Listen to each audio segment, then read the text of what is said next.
Okay. இங்கே class வந்துட்டு என்னன்னு சொன்னா, அதாவது நாடளாவிய சேவைகள்னு சொல்றேன். இந்த இதுல வந்துட்டு டைப்பிங்ல சில தமிழ் மிஸ்டேக்ஸ் இருக்கலாம். ஸோ அதை இக்னோர் பண்ணி கொள்ளுங்க. நாடளாவிய சேவை, அதாவது ஓன்லைன் அண்ட் சேவிங்ஸ் என்று சொல்ற திறந்த போட்டி பரீட்சைகளுக்கு தொடர்பான தெளிவுபடுத்துதல் ஒரு கருத்தரங்காகத்தான் இது ஒழுங்கமைக்கப்பட்டிருக்குது. ஏழியாவும் ஒன்று செய்திருந்தோம். ஸோ அதுல இல்லாத சில விடயங்கள் தான் இங்க சேர்க்கப்பட்டிருக்குது. அந்த அடிப்படையில ஃபர்ஸ்ட்டுக்கு என்ன சொல்லணும்னு சொல்லிட்டோம்னா, தெரிஞ்சிருக்கும். இந்த முறை எஸ்எல்ஏஎஸ் கிடைச்சிக்கிற இதே இந்த முறை லாஸ்ட் இயர்ல வந்துட்டு எஸ்எல்ஏஎஸும் கிடைச்சது. பட் நான் ப்ரிஃபர் பண்ணின எஸ்எல்ஏஎஸ்ங்கிறதால நான் எஸ்எல்ஏஎஸ் செலக்ட் ஆகி அதுல தான் இருக்கிறேன். ஸோ மற்ற இதுகள் தேவையில்லை, டிரெக்டாவே நாம இந்த இதுக்கு போவோம். இப்போ முதலாவது விடயம் என்னன்னு சொன்னா, இந்த ஓலைலன் சேவிஸ் நாடளாவிய சேவைகள்னா என்னன்னு சொல்லி தெரிந்து கொள்ளணும். ஏன்னு சொன்னா அந்த ரீசனை நான் பின்னுக்கு சொல்றேன். இந்த முறையே சில ஸ்டூடெண்ட்ஸ் இதனால பாதிக்கப்பட்டிருந்தாங்க. அந்த ஸ்டோரியை நான் பின்னுக்கு சொல்றேன். நாடளாவிய சேவை என்னன்னு சொன்னா ஓல் ஐலண்ட் சேவிஸ், அதாவது பொதுவாகவே பப்ளிக் அட்மினிஸ்ட்ரேஷன் மினிஸ்ட்ரி கீழே 14 வகையான சேவைகள் இருக்குது. எஸ்எல்1 சாலரி ஸ்கேல் இருக்கிற நிறைய சேவிஸ் இருந்தாலும் எல்லாமே நாடளாவிய சேவை இல்லை. இப்ப எக்ஸாம்பிளுக்கு எஜுகேஷன், அதாவது கல்வி அமைச்சுக்கு கீழே இருக்கிறதுல இருக்கிற ஒரே ஒரு நாடளாவிய சேவை எஸ்எல்இஎஸ் மட்டும்தான். மற்றதுகள் நாடளாவிய சேவைகள் இல்லை. இதே போல பப்ளிக் மினிஸ்ட்ரிக்கு கீழேயும் 12 13 நாடளாவிய சேவைகள் இருக்கு. இதுலதான் SLAS, SLEAS, planning service, accounting service, foreign service என்று சொல்ற ஓவர்சீஸ் சர்வீஸ், சயின்டிபிக் சர்வீஸ், இதுக்கு மேலதிகமாக இன்ஜினியரிங் சர்வீஸ், ஆர்கிடெக்சர் சர்வீஸ், பல சேவைகள் இருக்குது. பட் இப்ப நாம இன்றைக்கு பார்க்க போறது பிரதானமாக இந்த SLAS, SLES, planning service, accounting service, foreign service, இந்த சயின்டிபிக் சர்வீஸ் தரப்பு மாற்று இது தொடர்பாகத்தான்.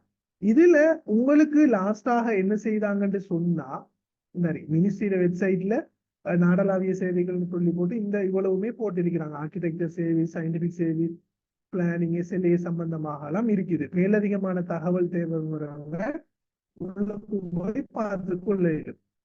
இதுல உங்களுக்கு இந்திய கெசட் வந்துட்டு, அதாவது இந்திய செய்ய போற கிளாஸ் வந்துட்டு லாஸ்டாக நடந்த எஸ்எல்ஏஎஸ் கோல் பண்ணினதை பேஸ் பண்ணியும் தற்போது கொண்டு வர உள்ள சில மாற்றங்கள் அடிப்படையாகவும் தான் வச்சு மேற்கொள்ளப்பட உள்ளது. அந்த அடிப்படையில பொதுவாகவே நாடளாவிய சேவைகள், இதுல ஆரம்பத்தில் இந்த சேவை சம்பந்தமாக சொல்லிட்டு வாரன். இப்போ எஸ்எல்ஏஎஸ்ங்கிறது என்னன்னு சொன்னா, பொதுவாக நான் ஓப்பன் டிஜிக்குரிய சொல்றேன். என்னன்னா இலங்கை நிர்வாக சேவை, அதாவது ஸ்ரீலங்கா பிரீமியம் சர்வீஸ் சொல்லி பொதுவாக சொல்லுவாங்க. இலங்கையில எந்த ஒரு அட்மினிஸ்ட்ரேஷனுக்குரிய வேலைகள்லேயும் இருக்கிற எல்லா, அதாவது உயர் பதவிகள்ல இருக்கிற எக்ஸிகியூட்டிவ் ஆபீசர்ஸ் யாருன்னு சொன்னா எஸ்எல்ஏஎஸ் ஆக்கலா தான் இருப்பாங்க. எக்ஸாம்பிளுக்கு சொல்லணும்னா நம்ம ஊர்ல இருக்கிற டிஎஸ், ஏடிஎஸ், இதே மாதிரி செக்ரட்டரி, அடிஷனல் செக்ரட்டரி, அப்படியான பல போஸ்டுகள்ல இருக்கிற எல்லாருமே எஸ்எல்ஏஎஸ்க்குரிய சேவைக்குரியவங்களா தான் இருப்பாங்க.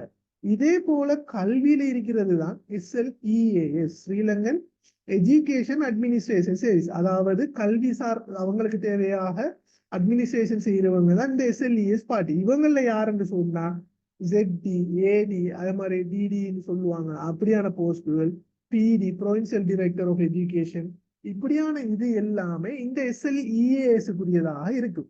இதுக்கு மேலதிகமாக இருக்கிற அடுத்த சர்வீஸ் தான் பிளானிங் சர்வீஸ். இந்த பிளானிங் சர்வீஸ் சவுண்ட் குறைவா இருக்கு. சவுண்ட் மற்றவங்களுக்கும் குறைவாவா இருக்கு?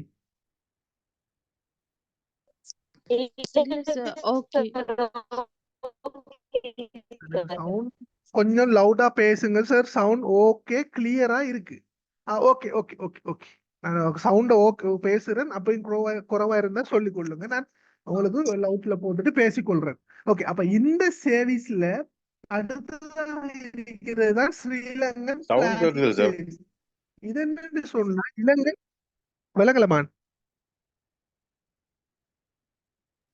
கொஞ்சம் சவுண்ட் போதா? இப்போ ஓகேயா? ஓகே ஓகே ஓகே, இல்ல இல்ல இல்ல இப்பவும் இல்ல. என்னன்னா எல்லாருக்கும் இது செய்யல சவுண்ட் இப்ப நான் இது செஞ்சுட்டேன் இப்ப எல்லாருக்கும் கேட்டுக்கொள்ளும் பார்த்து கொள்ளுங்க இதுல இலங்கை ஓகே சார்.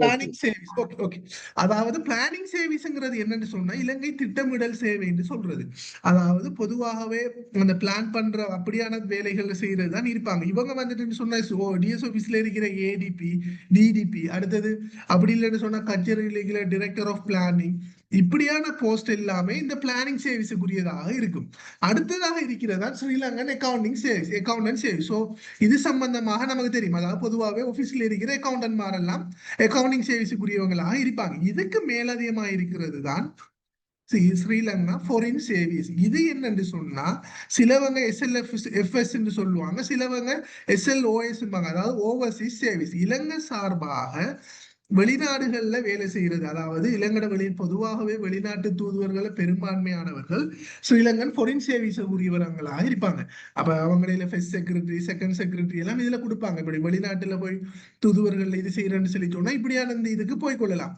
இதே போல இருக்கிறது தான் ஸ்ரீலங்கன் சயின்டிபிக் சேவிஸ் பட் இப்ப என்னன்னு சொல்லி சொன்னா லாஸ்டா கால் பண்ணும் போது இந்த 4 சேவிஸோட சேர்த்து ஸ்ரீலங்கன் சயின்டிபிக் சேவிஸையும் மொத்தமாக 5 சேவிஸுக்கு ஒரு மிக கால் பண்ணிருந்தாங்க பட் இப்ப கெசட்ல அதாவது இவங்களோட சயின்டிபிக் சேவிஸ் மினிட்டை மாத்தி இதை வெளியால கொண்டு வந்துட்டாங்க சரிதானே இப்ப 4 சேவிஸும் இருக்குது இதுல நான் இப்ப உங்களுக்கு விளக்கம் இருக்கிற பின்னுக்கு சொல்றேன் சோ இதுதான் பேசிக்காக இந்த சேவிஸ்கள் ஏன் இதை சொல்லன்னு சொல்லி சொன்னா நீங்க அப்ளிகேஷன் ஓபன்ல போடும்போது உங்களோட ப்ரிஃபரன்ஸை கொடுக்க வேண்டி இருக்கும் அதை நான் பின்னுக்கு சொல்லுவேன் தெளிவா ஸோ அந்த ப்ரிஃபரன்ஸ்ல நீங்க உங்களுக்கு சேவிஸ் சம்பந்தமாக தெளிவான ஒரு நாலேஜ் இருந்தா தான் எதுக்கு நாம முன்னுரிமை கொடுக்கணுங்கிறது தெரியணும் இல்லாட்டி நீங்க பிழையாக கொடுத்தீங்கன்னு சொன்னா வேற சேவிஸ் கிடைச்சாலும் உங்களுக்கு நீங்க கொடுத்த ப்ரிஃபரன்ஸ் அடிப்படையில் அந்த சேவிஸை தெரிவு செய்ய இயலாம போயிடும் ஸோ இதுதான் இதுல இருக்கிற பெரியர் ஸோ ஷோர்ட்டாக சொல்லியிருக்கேன் ஏன்னா இதுலயே நாம சொல்லிட்டு இருந்தோம்டா நேரம் போகும் அடிப்படையில நான் இதை சின்னதாக உங்களுக்கு தெளிவுபடுத்தியிருக்கிறேன் இதுல உங்களுக்கு எது சரி சம்பந்தமாக நுழை தேவைன்னு சொன்னா கேளுங்க இதுல குவாலிபிகேஷன் என்ன மத்த விடயங்களை நான் பின்னுக்கு சொல்றேன் சேவிஸ்ல பேசிக்கான விடயத்தை சொல்லியிருக்கேன் இது கிளியரா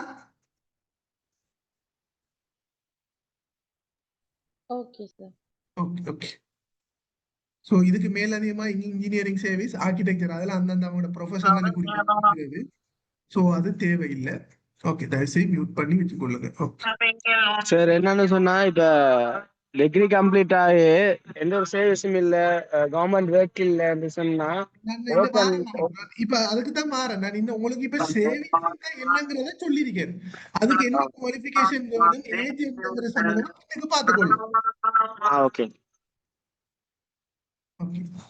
இப்ப இந்த இதுல உங்களுக்கு இப்ப இந்த கோல் பண்ணின அடிப்படையில் நீங்க எல்லாருமே திறந்ததுக்குரியதுதான் இந்த கிளாஸ் ஆர்கனைஸ் பண்ணிருக்குது அதாவது திறந்த அடிப்படைங்கிறது யாருன்னு சொல்லி சொன்னா எந்த விதமான எக்ஸ்பீரியன்ஸும் இல்லாம வெறுமனே ஒரு டிகிரியோட இருக்கிறவங்க எழுதக்கூடியதைத்தான் ஓப்பன் சொல்லி சொல்லுவாங்க அதாவது பொதுவாகவே எக்ஸாம் உள்ள ஒரு சேவிஸ் மினிட்லயும் வித்தியாசமாக இருக்குது சிலதுல திறந்ததுக்கு இருக்குது மட்டுப்படுத்ததுக்கு இருக்குது சேவை மூப்புன்னு சொல்லி 3 வகையானது இருக்குது சோ இப்ப நமக்கு மட்டுப்படுத்தது சம்பந்தமாகவோ சேவை மூப்பு சம்பந்தமாகவோ தேவையில்லை நாம பூரணமாகவே பார்க்க போறோம் இந்த திறந்த போட்டி பரீட்சை சம்பந்தமாக இந்த திறந்த போட்டி பரீட்சையில பிரதானமாக இருக்க வேண்டிய அடிப்படையான விடயம் என்னன்னு சொன்னா சில அடிப்படையான தகமைகள் இருக்கு அதாவது என்னன்னு சொன்ன இலங்கை பிரஜையாக இருக்கிறது வயது அப்படியான மத்த விடயங்கள் சிலதுகளுக்கு வந்துட்டு மதக்குருகள் யாருன்னு சொன்னா மத குருமார்கள் வந்துட்டு அப்ளை பண்ணல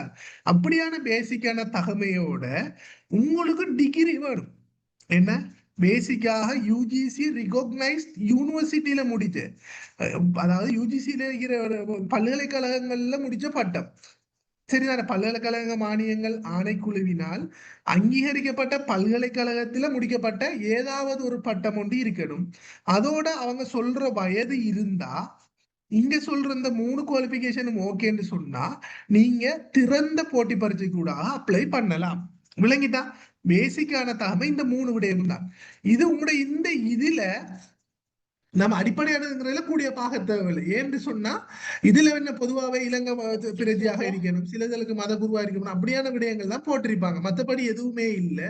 சோ இந்த டிகிரிங்கிறது யூஜிசி ரிகக்னைஸ். சோ சொல்லுங்கம்மா. வயது வந்து 28க்கு வயலுக்கு வரலமா, நான் வயலுக்கு வாரனே வந்து சொல்றேன். ஓகே.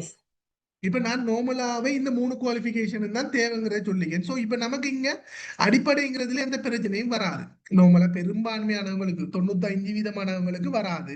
சிலவங்களுக்கு தான் அந்த ஒரு 1-2 இஷ்யூ வரும், அதையும் சொல்றேன். சோ இப்ப டிகிரியில ஒவ்வொரு இதுக்கும் சிலதுகளுக்கு சில வகையான மாதிரி டிகிரி கேட்கா. அப்ப அதையும் பார்த்துட்டு ஏஜையும் பார்ப்போம். சோ இப்ப இந்த SLAS planning service, accounting service, SLES இதுல லாஸ்டா கால் பண்ணும்போது அல்லது அவங்களோட சர்வீஸ் மினிட்ல போட்டிக்கிற வயசு இதுதான். 22 28 SLASக்கும் பிளானிங் சர்வீஸுக்கும் அக்கவுண்டிங் சர்வீஸுக்கும். SLEASக்கு 32 வயசு வரைக்கும், அதாவது 22ல இருந்து 32 வயசு வரைக்கும் இருக்கிறவங்க எழுதி கொள்ளலாம். ஆனா இப்ப இருக்கிற இந்த அவங்களோட கேபினெட்ல கொடுத்த அப்ரூவ் அடிப்படையில சோ உங்களுக்கு கால் பண்ண போறதுல இந்த எல்லா சர்வீஸுக்கும் SLEAS தவிர்ந்த எல்லா சர்வீஸுக்கும் 30 வயது வரைக்கும் இன்க்ரீஸ் பண்ணிருக்கீங்க. அதாவது என்ன அர்த்தம்னு சொன்னா நீங்க 30 தாண்டி இருக்க போடா. 29 வயசும் 364 நாளாவது இருக்கணும். எப்ப அவங்க கோல் பண்ணினதுல இருந்து க்ளோசிங் டேட் வைப்பாங்க தானே, அந்த க்ளோசிங் டேட் அன்றைக்கு தான் பார்க்கணும். சரி, அதுக்கு இப்ப என்ன செய்யறாங்கன்னு சொன்னா முதல் நாம தான் கணிச்சு போடுறது. பட் இப்ப ஏர்லியாவே கால் பண்ணும் போதே இந்த ஆண்டுல இருந்து இந்த ஆண்டு கடையில பிறந்தவங்கன்னு சொல்லி மென்ஷன் பண்றாங்க. சோ அப்ப அதனால நமக்கு எந்த இஷ்யூ ஒன்றும் வராது. சரிதானே? டீச்சிங் சர்வீஸ்ல இருக்கு என்னன்னா ஓப்பன்ல பிள்ளையார் உங்களோட சர்வீஸ பத்தி கணக்கே இல்லை. உங்களுக்கு இந்த ஏஜ் இருக்குதா, ஓகே. அப்ப அடுத்தது நீங்க எழுத போற சர்வீஸுக்கு ஏத்த மாதிரி குவாலிபிகேஷன் சிலதுல வித்தியாசப்படும். இப்ப SLAS எழுத போறீங்கன்னு சொன்னா எதுண்டான ஒரு டிகிரி ஸ்பெஷலோ ஜெனரலோ என்னண்டாலும் UGC ரிகக்னைஸ்ட் யூனிவர்சிட்டியில ஒரு டிகிரி இருந்தா ஓகே. கிளியரா? அடுத்த விடயம் பிளானிங் சர்வீஸ். இந்த பிளானிங் சர்வீஸ்ல இப்ப இதே டிகிரி குவாலிபிகேஷன் தான் SLEASக்கும். சரியா? ரெண்டுக்கும் டிகிரி குவாலிபிகேஷன் என்னன்னு சொன்னா எதுனான ஒரு டிகிரி UGC ரிகக்னைஸ் யூனிவர்சிட்டியில, எதுக்கு SLEASக்கும் அதே போல SLASக்கும். இப்ப பிளானிங் சர்வீஸுக்கு நீங்க அப்ளை பண்ணணும்னு சொன்னா உங்ககிட்ட எது சரி டிகிரி இருக்கணும். பட் அந்த டிகிரியில உங்களுக்கு குறைஞ்சது கிளாஸ் இருக்கணும். அதாவது கிளாஸ் சொன்னா செகண்ட் லோவர் இருந்தாலும் ஓகே, அப்பர் தான் இருக்கணுமோ அல்ல ஃபர்ஸ்ட் கிளாஸ் இருக்கணுங்கிறது இல்ல. செகண்ட் கிளாஸ் லோவர் இருந்தாலும் ஓகே. அதாவது இப்போ வரைக்கும் இருக்கிறதுல பார்த்தா GPA 3.க்கு மேல இருக்கிறவங்க. சரிதானே? சோ இப்ப இதுல உங்களுக்கு இன்னொரு சந்தேகம் வரும். இப்ப டிகிரி முடிச்சிருக்கணுமா, நான் டிகிரி இருக்கட்டால செய்யலாமான்னு சொல்லி கேட்கிற கேள்வி. அதனாலே சொல்றேன் என்னன்னு சொன்னா இவங்களோட க்ளோசிங் டேட், இப்ப உங்களுக்கு எக்ஸாம் 9 மாசம் கால் பண்ணினா எக்ஸாம் உங்களுக்கு கால் பண்ணி ஒரு 20ஆம் தேதி க்ளோசிங் டேட் வைக்கணும்னு சொன்னா இந்த 9 மாசம் 20ஆம் தேதி உங்களோட என்ன செஞ்சுக்கணும், எல்லா தகமையும் நீங்க இந்த டேட்டுக்கு முதல் பூர்த்தி செய்திருக்கணும். அப்ப உங்களோட எஃபெக்டிவ் டேட் என்ன, 9ஆம் மாசம் 20க்கு முதல் வந்தா ஓகே. அதுதான் இதுல இருக்கிற விஷயம். இது கிளியரா உங்களுக்கு? அப்ப ஏஜ் என்ன, இப்ப இந்த இருக்கிற ஒரு சர்வீஸுக்கு 32 வரை என்னமா சொல்லுங்கம்மா. சார் கொஞ்சம் சவுண்ட் கொஞ்சம் காணாம சார் கதைக்குது. மத்தவங்களுக்கு சவுண்ட் காணாம, சவுண்ட் கிளியரா விளங்குதா சொல்லுங்க கொஞ்சம் மத்தவங்க. இல்ல 9:20 சொன்ன டைம்ல வாய்ஸ் பிரேக் ஆயிடுச்சு சார். 9:20 அதாவது எக்ஸாம்பிளுக்கு சொன்னேன்மா. என்னன்னா உங்களுடைய அட்மிஷன் க்ளோசிங் டேட் 9ஆம் மாசம் 20ஆம் தேதி சொன்னா 20க்கு முதல் நீங்க உங்களோட இந்த குவாலிபிகேஷன் எல்லாத்தையும் பூர்த்தி செய்திருக்கணும். இதுதான் ஓபனுக்குரிய விஷயம். கிளியரா? Okay sir, thanks. Okay sir, நவ கிளியர் ன்னு சொல்றாங்க. ஓகே, இதுதான் இதுல இருக்கிற. அப்ப என்னன்னா ஓபன்ல இருக்கிறவங்க நீங்க வேற எதையுமே கவனிக்க தேவையில்லை. எனக்கு எக்ஸ்பீரியன்ஸ் இருக்கு, நான் டீச்சிங் செஞ்சிருக்கேன், இல்ல நீங்க என்ன ஜாப்ல நானே இருந்து கொள்ளலாம். இந்த ஏஜும் அவங்க சொன்ன 22க்குள்ள 30ம் அதே மாதிரி இங்க சொல்ற டிகிரியும் இருந்தா நீங்க ஓபன்ல சொல்லப்பட்ட இந்தந்த எக்ஸாம்பிள் எழுதலாம். இப்ப அக்கவுண்டிங் சர்வீஸுக்கு என்ன டிகிரி இருந்தா ஓகே, அல்லது என்ன HNDA ஹோல்டர்ஸ் எழுதலாம். அப்படியும் இல்லைன்னு சொன்னா சார்ட்டர்ட் எக்ஸிகியூட்டிவ் லெவல் முடிச்சவங்க நசியா கொஞ்சம் மகளமான பார்த்துக்கொள்ளுங்க.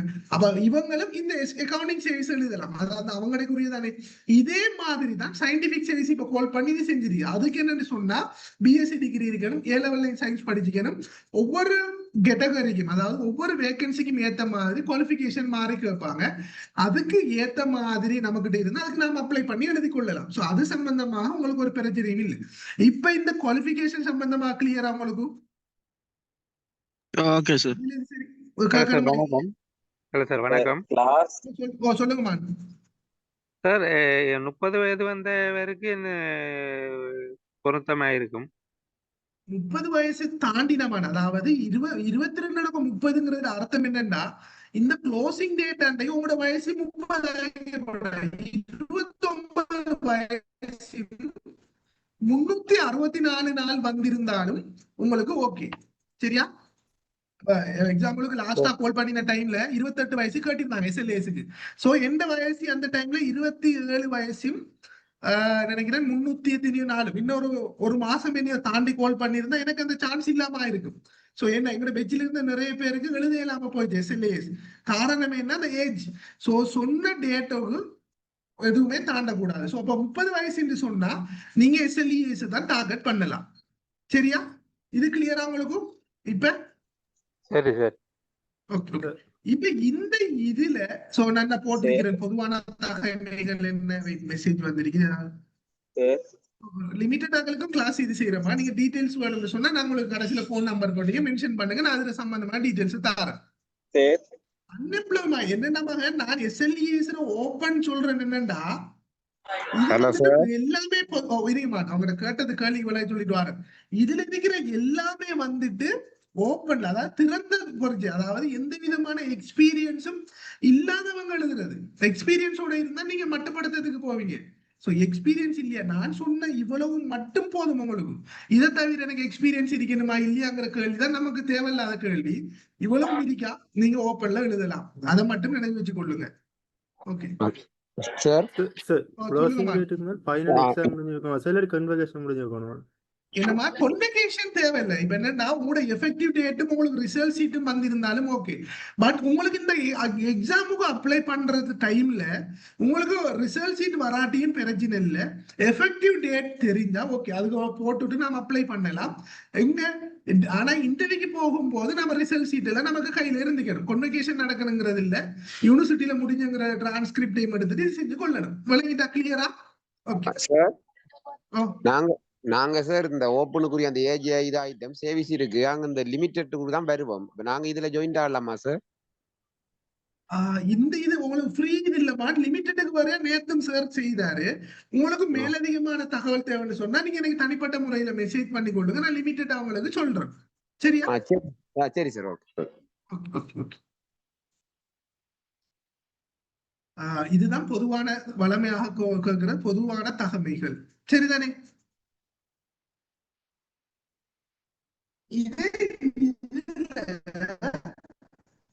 ஒரே ஒரு விடயம் என்னன்னு சொல்லி சொன்னா இந்த பொதுவான தகமைகள் அந்த ஸ்பெசிபிக்கா ஒரே ஒரு விடயம் சொல்லியிருப்பான்.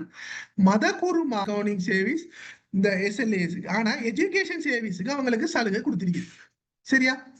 சார் இந்த எக்ஸாம் எல்லாம் கிட்டத்தட்ட எப்போது மாதிரி கோல் பண்ண நான் எல்லாம் சொல்றேன். ஒவ்வொரு ஸ்டெப்பா போகும்போது அந்த ஸ்டெப்புக்கு வந்து கொள்வோம். போஸ்ட் கிராஜுவேட் டிகிரி இருந்தா கிளாஸ் பார்ப்போம், master degree MSc degree except பண்ணாங்க. என்னன்னா இந்த பிளானிங் சர்வீஸுக்கு ஏர்லியாக கோல் பண்ணினதுகள்ல வந்துட்டு எப்படின்னு சொல்லி சொன்னா எனி டிகிரி பிளஸ் கிளாஸ் கேட்பாங்க. அப்படி இல்லாத போது இந்த PGDM இருந்தா ஓகே. அதாவது கிளாஸ் இல்லாதவங்க மாஸ்டர் டிகிரியோ அல்லது போஸ்ட் கிராஜுவேட் டிப்ளமோ மேனேஜ்மெண்டோ முடிச்சிருந்தாலும் நீங்க அப்ளை பண்ணலாம். எதுக்கு? பிளானிங் சர்வீஸுக்கு. ஸோ அப்ப கிளாஸ் வேணும், கிளாஸ் இல்லாதவங்க மாஸ்டர்ஸ் முடிச்சிருந்தா ஓகே. ஸோ நிறைய டவுட் வரும், நம்ம கடைசியில் இது செஞ்சு கொள்வோம். நாம லாஸ்டா கேள்விக்கு டைம் தரேன், அந்த டைம்ல கேட்டுக்கொள்ளுங்க. கேள்வி இருக்கிறவங்க நோட் பண்ணுங்க, டைம் போகும் தானே. ஓகே நான் மெசேஜையும் பார்த்து கொள்ளல. சோ இந்த பொதுவான தகமைகள் சோ இது ஏர்லியாவே சொல்லிட்டேன். அப்ப நீங்க என்ன ஓப்பன்ல எழுத போறீங்களா? ஒரே ஒரு விஷயம், டிகிரி இருக்கா, வயசு இருக்கா, இவ்வளவு தான் பாக்குறேன். சேவிஸ் எல்லாம் தேவையில்லை. இப்ப இந்த இதுல பரீட்சை கட்டமைப்பு, அதாவது எக்ஸாம்ல ஸ்ட்ரக்சரை பார்க்கக்குள்ள உங்களுக்கு எக்ஸாம் எல்லாமே 2 பகுதிகளாக இருக்கு. பகுதி 1, பகுதி 2. இந்த பகுதி 1ங்கிறது என்னன்னு சொன்னா எல்லா சர்வீஸுக்கும் கொமன். எல்லா சர்வீஸுக்கும் கொமனாக, அதாவது மேலுக்கு சொல்லப்பட்ட இந்த சர்வீஸ் இல்லாத லாஸ்ட் சயின்டிபிக் சர்வீஸுக்கும் சேர்த்து கால் பண்ணியிருந்தான். இப்ப இது இல்லை.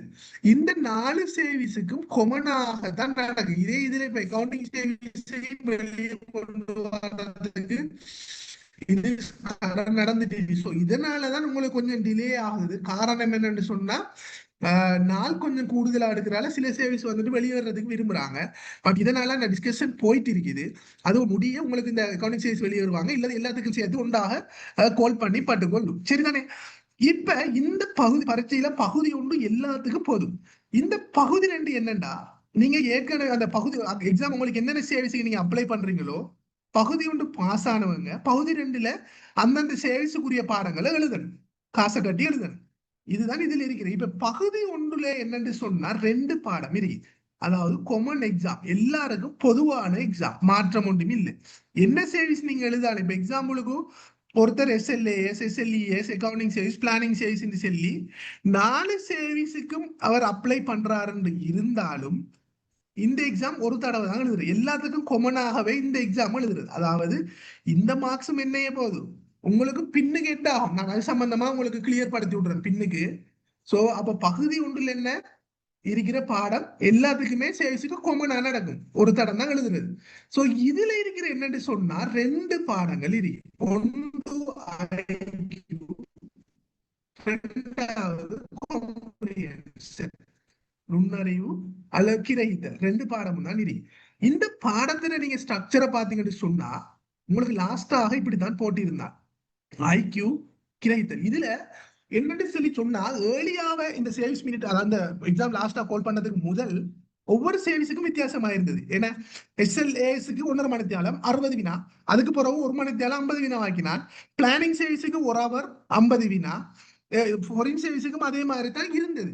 பட் இதை எல்லாத்தையும் மாத்தி லாஸ்டாக இருந்தது செய்து இருந்தாங்க. என்னன்னு சொன்னா 1.5 மணித்தியாலம் 50 வினா, 100 புள்ளிகள். எல்லா வினாவும் பல்தேர்வு பாருங்க, பின்பற்ற போன்ற திறன்களை பல்தேர்வு வகை வினாவுக்கு மென்ஷன் பண்ணிட்டான். புறவய வினா இதுல வந்துட்டு MCQல இந்த நுண்ணறிவுல வந்துட்டு இது செஞ்சு போட்டு இங்க சொல்றான் என்ன, பல்தேர்வு மற்றும் சிறு வினாக்கள். எங்க நுண்ணறிவுல சொல்றான் என்னென்ன விடயங்கள்ங்கிற பின்னுக்கு நான் போட்டிருக்கிறேன், எக்ஸ்பிளைன் பண்றேன். அவ 1.5 மணித்தியாலம் 50 கேள்வி, 1 மணித்தியாலம் 50 கேள்விதான். யோசிச்சு பாருங்க. பொதுவாகவே நீங்க எந்த ஒரு எக்ஸாம் எடுத்தாலும் இளங்கட உங்களுக்கு ஐக்கியூங்கிறத நீங்க தவிர்க்க இயலாது. ஏன்னா இது மூளையை டெஸ்ட் பண்றது. நான் உங்களுக்கு ஐக்கியூ இதுல சொல்றேன். அப்ப 1 மணித்தியாலத்துக்கு 50, சில இடத்துல என்ன 1.5 மணித்தியாலத்துக்கு இங்க 50. கொமன் ஜெனரல் டெஸ்ட பாருங்க, 2 மணித்தியாலத்துக்கு 50, அந்த 50லயுமே 10 ஜெனரல் நாலேஜ் கேள்வி, 40. இதுக்கு மேலதிகமாக என்ன ஈவன் ஸ்காலர்ஷிப் எக்ஸாம் சொன்னாலும் இந்த ஐக்கியூ பாடத்தை வச்சிருக்காங்க. பட் ஏன் அப்ப எல்லாருக்கும் வச்சிருக்காங்கன்னு சொன்னா இது வந்துட்டு மூளையை டெஸ்ட் பண்றது. பிள்ளையா நிறைய பேருக்கிட்ட இருக்கிற ஒரே ஒரு விஷயம், நான் எப்பவும் ஐக்கியூ கிளாஸ்ல சொல்றது, நீங்க நிறைய பேர் நினைக்கிற ஐக்கியூங்கிற மெட்ஸ் படிச்சவங்க தான் செய்வாங்க. அது பிழையான எண்ணம். அப்படி உங்கள்ட்ட எண்ணம் இருந்தா அதை தூக்கி வச்சு போட்டுதான் நீங்க இந்த கிளாஸுக்கு ஜாயின் ஆகணும். ஏன்னா மூளையை டெஸ்ட் பண்றதுக்கு தான் எக்ஸாம் வச்சுக்கான தவிர உங்களோட ஐக்கியூ மெட்ஸ் நாலேஜ் பத்தி பாக்குறது. ஓ லெவல்ல நீங்க மெட்ஸ் படிச்சிருப்பீங்க, ஒவ்வொரு ஸ்டெப்ஸுக்கு மார்க்ஸ் இருக்கு. இங்க அந்த ஸ்டெப்ஸுக்கு மார்க்ஸ் இல்ல, நீங்க எடுத்த விட சரியா பிழையாங்கிறது தான் பாப்பாங்களே ஒழிய நீங்க ஸ்டெப்ஸுக்கு மார்க்ஸ் இல்ல. சோ அப்ப நாம டைமுக்கு ஏத்த மாதிரி செய்யணும். பாருங்க, 1 மணித்தியாலத்துக்கு 50, 1.5 மணித்தியாலத்துக்கு 50, இங்க 2 மணித்தியாலத்துக்கு 50. அப்ப இப்படி வந்தா அதுக்கு ஏத்த மாதிரி எப்படி செய்யற? அப்ப என்னென்ன கொண்டென்ட் தாராங்க? பொதுவாவே ஐக்கியூல இருக்கிற ஒரு விஷயம் என்னென்ன பிள்ளையால், இந்த ஹெடிங்கள் எல்லாத்தையும் பாத்தீங்கன்னு சொன்னா வளமையா இருக்கிற ஹெடிங் மாதிரி தான் ஒவ்வொன்றிலையும் மார்க் போடுவாங்க. பொதுவாக கொண்டென்ட் ஒன்றுதான் ஐக்கியூல. அதாவது சில ஹெடிங்கள் இருக்குது. அந்த ஹெடிங்களுக்கு நாம ரெடியானா எங்கால இருந்து வந்தாலும் எக்ஸாம் செய்யணும். பொதுவாவே நான் சொல்றது பிள்ளைகிட்ட போட்டி பரீட்சைங்கிறது என்னன்னா, நீங்க இப்போ ஒரு யுத்தத்துக்கு போனீங்கன்னு சொன்னா உங்களுக்கு யுத்தத்துல உங்களுக்கு ட்ரைனிங் தந்து கொடுத்தாங்க இப்ப என்னை வாங்க கூட்டிட்டு போவாங்க யுத்தத்துக்கு போகும்போது. அப்ப முன்னுக்கு இருந்துதான் சுடுவாருங்கிறது இல்ல, எங்கால இருந்து சுட்டாலும் நீங்க என்ன அதை தடுக்கணும். நீங்க சொல்லலாம் என்ன பின்னால இருந்து சுட்டுட்டாரு என்ன உயிர் போனதுக்கு போற எதுவும் சொல்லி வேலை இல்லையே. பட் நாம யுத்தத்துக்கு போறதுக்கு எப்படி ரெடி ஆகுவோமோ அதே மாதிரி தான் எக்ஸாமுக்கும் எல்லா வகையிலையும் ரெடியானா தான் எக்ஸாமை ஃபேஸ் பண்ணலாம். இதுதான் இதுல இருக்கிற விடயம். சோ இதுல சம்பந்தமான மத்த விடயங்களை நான் பின்னுக்கு உங்களுக்கு சொல்றேன், சரிதானே? அப்ப இந்த பாடத்துல 2வது இருக்கிறது கிரகித்தல்.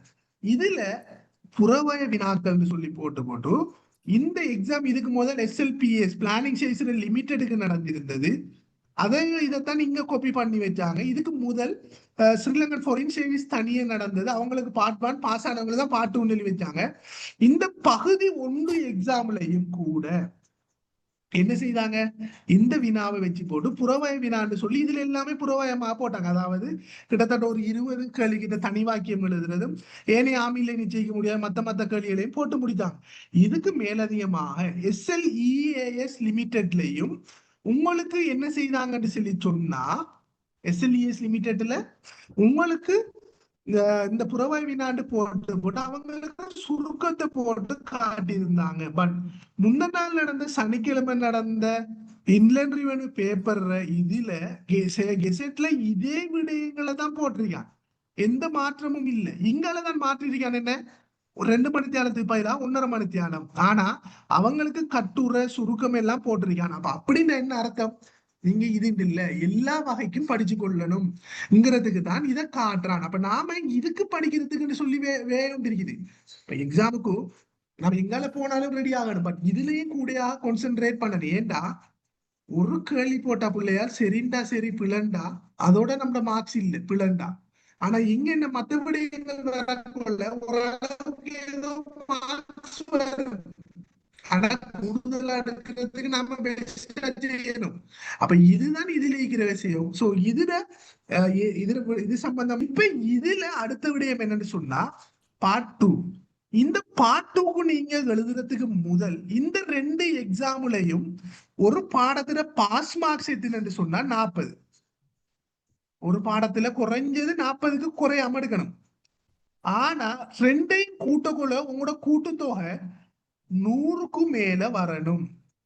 இப்படி ஒருத்தர கூட்டுத்தொகை வந்து இருந்தா தான் செகண்ட் எக்ஸாமுக்குரிய அட்மிஷன் உங்களுக்கு வர பார்க்கும். இல்லைன்னு சொன்னா வராது. அதாவது பகுதி 1ல 40 குறைஞ்சது, பார்ட் 2லயும் 40 குறைஞ்சது. பட் என்ன 2 கூட்டுத்தொகையும் 100க்கு மேல இருக்கு. நீங்க எக்ஸாம்பிளுக்கு ஐக்யூல என்ன 100 எடுத்தாலும் கிரைத்தல்ல 40ஓட குறையண்டா உங்களுக்கு பார்ட் 2க்கு வராது. ஸோ பகுதி 2க்கு என்ன வாங்கன்னா மார்க்ஸ் சொல்ல மாட்டாங்க. நீங்க சில செகண்ட் ஃபேஸுக்கு எலிஜிபிளா நாட் எலிஜிபிளாங்கிறத தான் சொல்லுவாங்க. ஸோ எலிஜிபிள்னு சொன்னதுக்கு போற நேரம் நீங்க ஆரம்பத்திலேயே என்ன சேவிஸ்ங்கிறத போட்டிருப்பீங்க. அந்த சேவிஸுக்குரிய எக்ஸாம்பிளுக்குரிய காசை கட்டணும். நீங்க என்னென்னத்துக்கு போட்டீங்களோ எல்லாத்துக்கும் காசை கட்டணும். அந்த டைம்ல இக்னோர் பண்ண இயலாது. எனக்கு இந்த இப்ப ஒரு ஆள் எக்ஸாம்பிளுக்கு 4 சேவிஸுக்கு போட்டுட்டாங்க, பட் புறவு பார்க்காங்க எனக்கு 4 எழுத 2 எழுத போறேன்னு சொல்லி விட இயலாது. ஸோ இதனாலதான் நீங்க ஆரம்பத்திலே என்னென்ன சேவிஸ் எழுதுறங்கிறத தெளிவாக நொலேஜ பெற்றுக்கொள்ளுங்க. கிளியரா? இந்த 2 பாடம் பின்னுக்கு நான் ஒவ்வொன்றா சொல்றேன். இப்ப இது இங்க உங்களுக்கு இருக்கிற விடயம். சோ இந்த இங்கிலீஷ்லயும் போட்டீங்கன்னு சொன்னா உங்களுக்கு இலகுவாக விளங்குங்கிறதுக்காக இந்த இதை நான் கொஞ்சம் மேலதிகமாக டீப்பாக போட்டிருக்கிறேன், உடைச்சி என்ன சொன்னா ஈஸியாக இருக்குங்கிற தமிழையும் இங்கிலீஷையும். சொல்லுங்கம்மா. சார் நான் வந்துட்டு யூனிவர்சிட்டியில படிச்சுட்டு இருக்கிறேன். இப்ப 8ஆம் மாசம் எனக்கு ஸ்டார்ட் ஆகி எக்ஸாம் 9ஆம் மாசம் ஃபர்ஸ்ட் வீக்ல எனக்கு எக்ஸாம் முடியும். அப்ப நான் எக்ஸாம் எழுதி ஏழும்னாலும் இப்ப 2-3 மாசத்தால எனக்கு டிரான்ஸ்கிரிப்ட் வரும். இப்ப 9ஆம் மாசம் கால் பண்ணி நாங்க எக்ஸாம் ஃபர்ஸ்ட் எக்ஸாம் முடிஞ்சு செகண்ட் எக்ஸாம் முடிஞ்சு இன்டர்வியூக்கு வரதுக்கு எத்தனை மாசம் சார் எடுக்கும்? அது எப்படியும் ஒரு 5-6 மாதத்துக்கு மேல எடுக்குமா. அதுக்கடையில உங்களுக்கு டிரான்ஸ்கிரிப்ட் வந்துடும். ஓகே, நம்ம டவுட்ஸ் கடைசியா கிளியர் பண்ணுவோமே. அதாவது நீங்க அதை பத்தி பயப்பட தேவையில்லை. நீங்க அப்படி எக்ஸாம் கால் பண்ணாலும் உங்களுக்கு எஃபெக்டிவ் டேட் தெரிஞ்சா நீங்க அப்ளை பண்ணி கொள்ளுங்க. ரிசல்ட்ஸ் உங்களுக்கு பெண்டிங் தானே பெருதில்லை, பாஸ் ஆகுவீங்க தானே. Okay okay. இப்ப இந்த ஐக்கியங்கிறது என்னன்னு சொன்னா பிள்ளையால் பொதுவாகவே நம்ம எல்லாருக்கிட்டையும் இருக்கிற ஒரே ஒரு கான்செப்ட், மெட்ஸ் படிச்சவங்க தான் செய்வாங்க. அந்த நாலேஜை நீங்க வச்சுட்டு செய்யாதீங்க. ஏன்னா நாம செய்ய ஸ்டார்ட் பண்ணும் போதே சொல்றேன், மெட்ஸ் படிச்சியா பயோ படிச்சியா நல்ல ஐக்கியூ செய்வார். அப்படி இல்லை, ஐக்கியூ வேற மெட்ஸ் வேற. காரணம் ஒன்று நாம படிக்கிற வேப்பில ஐக்யூவை ஐக்யூக்கு என்னன்னு சொன்னா நானும் நிறைய எஃபில எல்லாம் பார்த்திருக்கேன் வீடியோவும். நிறைய பேர் என்ன நாமளும் எஃபி வாட்ஸ்அப் ஃபேஸ்புக் குரூப்ல ஒரு எக்ஸாம் ஒன்று கால் பண்ணினா ஐக்யூண்டு போட்டு செய்யற பகுதி எதுன்னு சொன்னா கணித வினாக்கள்னு சொல்லலாம். அதாவது அரித்மெட்டிக் அப்டிடியூடுங்கிற பாட்டில தான் கூடுதலாகவே கான்சென்ட்ரேட் பண்றது. அதாவது வயது, எண்கோளங்கள், மற்றது கேலண்டர் கணக்கு அல்லது நீர்ப்பம்பி, வீதாசாரம் இப்படியானதுகள். இதுகள் என்னண்டா இந்திய அளவில அரித்மெட்டிக் அப்டிடியூடுங்கிற தனியான எக்ஸாம். இப்ப நமக்கு ஐக்யூங்கிற மாதிரி அவங்களுக்கு அரித்மெட்டிக் அப்டிடியூடுங்கிற பாடமே ஒரு பாடம். சோ அதனால நிறைய கடினமான வினாக்கள் எல்லாம் இருக்குது. அதை எடுத்துட்டு உங்களுக்கு என்ன செய்யறேன்டா எஃபில வீடியோ செஞ்சு போட்டுட்டு விட்ட உடனே சார் நல்லா படிச்சு தராரு, நம்ம சார்கிட்ட போக முடியாது போட்டு போறோம். நிறைய பேர் அந்த அரித்மெட்டிக் அப்டிடியூட்ல இருக்கிற பாடத்தையே கிளாஸா செய்யறாங்க. சரிதானே? பட் இதுகளுக்குரிய வீடியோ தேவைன்னா நீங்க யூடியூப்ல அடிச்சு அவ்வளவு வரும். நிறைய புக்ஸும் இருக்கு ஃப்ரீயா வர்றது, அதுகளை எடுத்து படிச்சு கொள்ளலாம். ஆனா நான் சொல்லுவேன் என்னன்னா அதுகளையும் எப்படி ஈஸியா எடுக்கலாம்ங்கிறத நாம பார்க்கணும். ஒரு கேள்வி உங்களுக்கு 1.5 மணித்தாலும் 50 வருது, சில எக்ஸாமுக்கு 1 மணித்தாலும் 50 கேள்வி. சோ தார டைமுக்குள்ளதானே நாம செய்யணும். இப்ப நிறைய பேர் ஐக்யூல சொல்றது எக்ஸாம் எழுதினவங்க பேப்பர் ஈஸி, டைம் காணா. காரணம் என்ன? நாம படிச்ச வேப்பில. ஏன் நாம அந்த ஈக்குவேஷனை போட்டு தானே, நான் ஈக்குவேஷனை போட்டு எங்க கொண்டு போறேன் ஊட்டையா? எனக்கு மார்க்ஸ் இல்லைன்னா நான் ஏன் ஈக்குவேஷன்ல நின்று தொங்கிட்டு நிக்கணும்? அது இல்லாம மூளைக்கு வேலையை கொடுத்து எப்படி நான் அந்த கேள்விக்கு விட எடுக்குங்கிறதுக்கு தான் போடணும். அதைத்தான் பழகணும். ஏன் கேள்வியில உங்களுக்கு அதுக்கு தான் பிள்ளையாள் இதை வச்சுக்காங்க. இல்லாட்டி இதுல பேரை நுண்ணறிந்து வைக்காம சில கஸ்டம்ஸுகளுக்கு எக்ஸாம் நடக்கிறதுலயே உங்களுக்கு மெட்ஸ் பகுதின்னு சொல்லி மெட்ஸ் டே கால் பண்றான் தானே, பேசிக் மெட்ஸ் அப்படி இப்படின்னு சொல்லி. அப்ப அப்படியான எக்ஸாம் டே வச்சு கொள்ளலாம் தானே. ஏன் அவன் இப்படி உங்களுக்கு வந்து இதை கால் பண்றான்? இது மூளையை டெஸ்ட் பண்றது. அதாவது உங்களுக்கு ஈவுத்திறன் இருக்கா இல்லையாங்கிறத பாக்குறதுக்கு தான் உங்களுக்கும் வச்சிருக்கான். ஸ்காலர்ஷிப் புள்ளிகளுக்குமே எக்ஸாம் வச்சிருக்கான் தானே பிள்ளையா? அப்ப யோசிச்சு பாருங்க. அப்ப நீங்க பிழையாக இது செஞ்சு கொள்ளாதீங்க. நீங்க எப்படி நீங்க செல்ஃபாகவே அழகாவே உங்களை கைட் பண்ணி எடுத்துக்கொள்ளலாம். வெறுமனே இந்த கணித வினாக்கள்ல மட்டும் இல்லாம ஏனைய இலங்கைக்குன்னு சொல்லி ஸ்ட்ரக்சர் இருக்கு. இலங்கையில பொதுவாகவே ஐக்யூல 2 பேப்பர் தான் எப்பவுமே வெளியால வரும். ஒன்று லோக்கல் பாஸ் பேப்பர் வரும், ரெண்டாவது AL common general test paper வரும். இங்க நீங்க 2 பேப்பர்ல ஏன்னா புது வகையான வினாக்கள் எக்ஸாம்பிள் எழுத உங்களுக்கு வந்து கொள்ளும். இதே வேளையில இந்த பேப்பர்களை நீங்க பாக்குறதாலையும் நிறைய படிச்சு கொள்வீங்க. ஏன் இந்த 2 பேப்பருமே எக்ஸாமினேஷன் டிபார்ட்மெண்ட் செய்யறது. ஒன்று லோக்கல் பாஸ் பேப்பர், ரெண்டாவது AL common general test paper. இதுகள்லயே நிறைய புது வகையான வினாக்கள் காட்டுவாங்க. அப்ப நாம இதுகளையும் படிச்சுட்டு ஏழிய மற்ற எக்ஸாமோட வினாக்களை எடுத்துட்டு இது செய்யணும். அடுத்த விடயம் இந்த ஐக்யூல என்னன்னு சொன்ன பிள்ளையா, உங்களுக்கு பெரும்பான்மையான எக்ஸாம்கள்ல பேப்பரை ரிலீஸ் பண்றது இல்லை. மத்த பாடங்கள்லயும் ரிலீஸ் பண்ணுவாங்க பேப்பரை.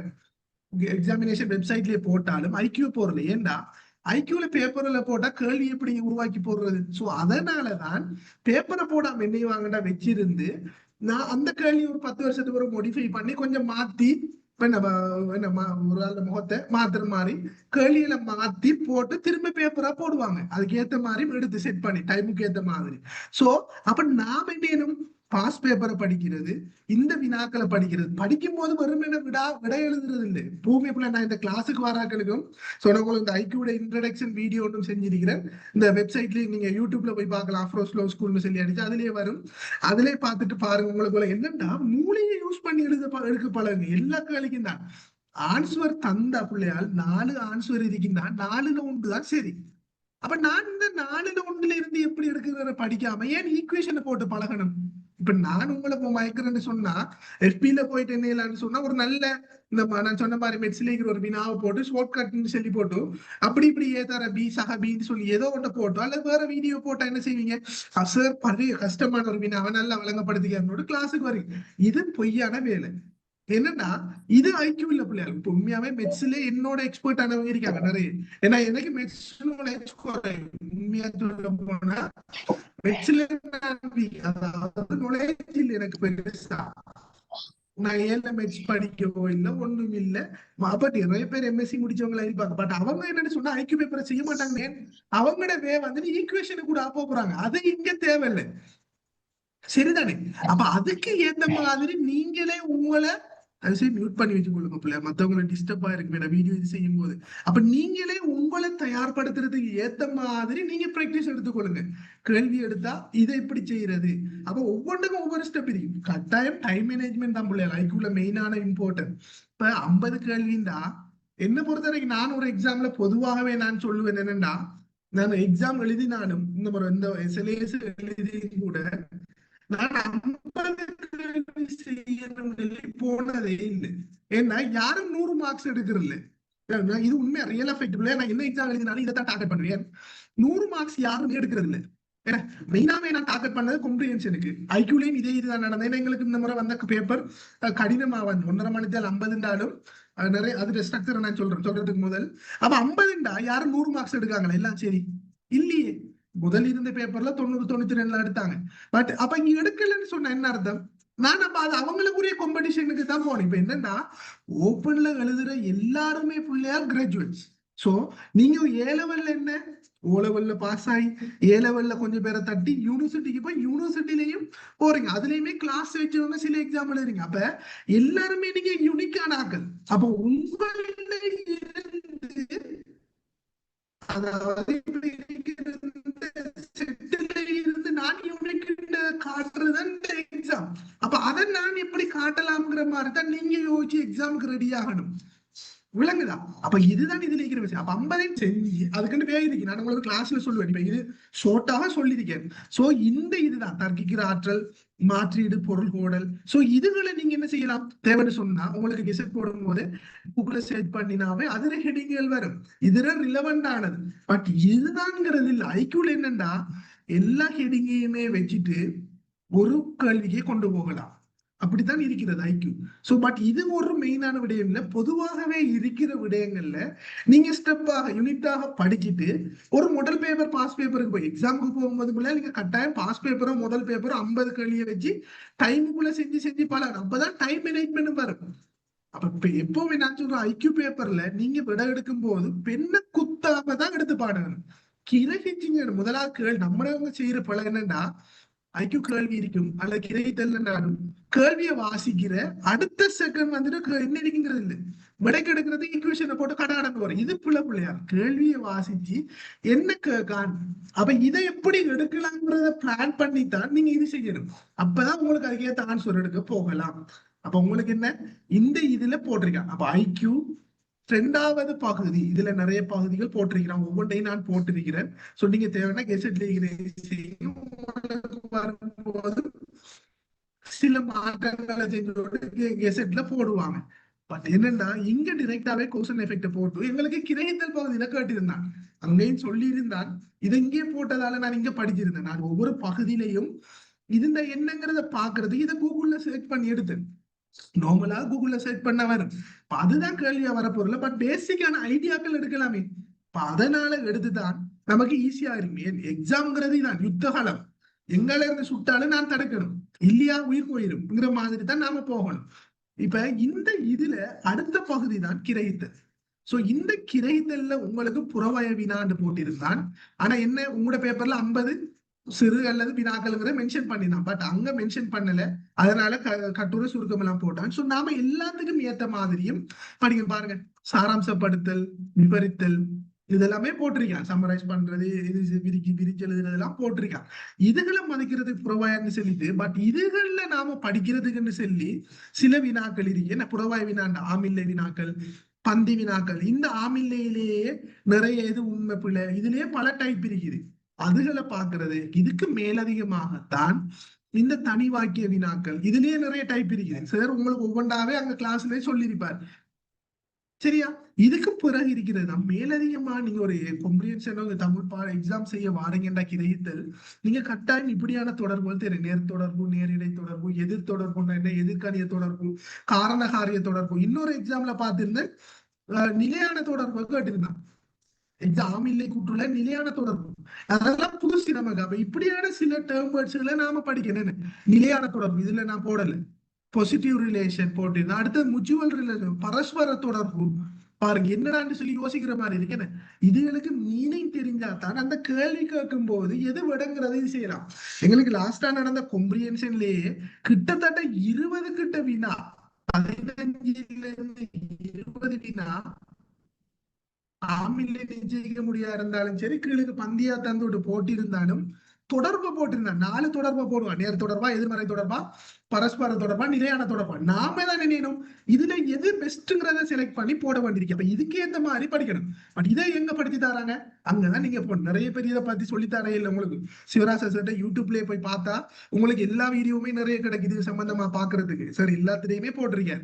சோ இது சம்பந்தமாக நீங்க கட்டாயம் இந்த ஓல் ஐலண்ட் சர்வீஸ் எழுதுறவங்க இது தொடர்பாக கிளியர் இல்லைன்னு சொன்னா நீங்க எக்ஸாம் எழுத ரெடி இல்லைங்கிறதா அர்த்தம். வெறுமனே அடுத்த விடிய பிள்ளையால் ஒரு எக்ஸாமுக்கு நாம என்ன ரெடி ஆகி போட்டு ஒரு கிளாஸுக்கு போறது, சொல்ற எக்ஸாம் எழுதி போட்டு சேர தந்து வரலங்கிற என்னென்ன பிள்ளையால் பூரணமாகவே சேர நம்பிட்டு இருந்தீங்கண்டா இந்த ஓல் ஐலண்ட் சர்வீஸ்ங்கிறது பாஸ் ஆக இயலாது. என்னன்னா எல்லாருக்குமே ஒரே ஆள் தான் படிச்சு கொடுப்படுது. பட் நாம அதுல இருந்து நுழைஞ்ச தருவாங்க, கெதர் பண்ணி எடுத்து எக்ஸாம்ல அப்ளை பண்ணணும். இப்ப நான் ஒரு தடவை இது செஞ்சிருந்தேன். நான் இந்த நாள் எஃபிலையும் பார்த்திருந்தேன், போட்டிருந்தாங்க நான் கிட்ட படிச்சதுல 75% வினாக்கள் வந்தேன்னு சொல்லி. ஓகே, நான் இதை வச்சுட்டு எனக்கு இந்த மத்தவணையில கொமெண்ட் போட விருப்பமும் இல்லை. அப்ப நான் கேட்பேன் என்னன்னு சொன்னா 75% கேள்வி தான் 75 மார்க்ஸ் வரும். என்ன இதுல அந்த புள்ள கொஞ்சம் எடுத்திருந்தாலும் ஓகே. அப்ப எல்லாரும் உங்களோட கிளாஸ் வந்து எல்லாரும் அந்த பாடத்துல அதே மார்க்ஸ் தான் எடுக்காங்களா? 75க்கு மேல தான் எடுப்பாங்களா? இதுக்கு கரண்டி பண்ண இயலுமா? அப்ப உங்கள்ட்ட அந்த புள்ள வராமையா விட்டது? பட் சும்மா மார்க்கெட்டிங் எல்லாரும் போடலாம் இல்லையா?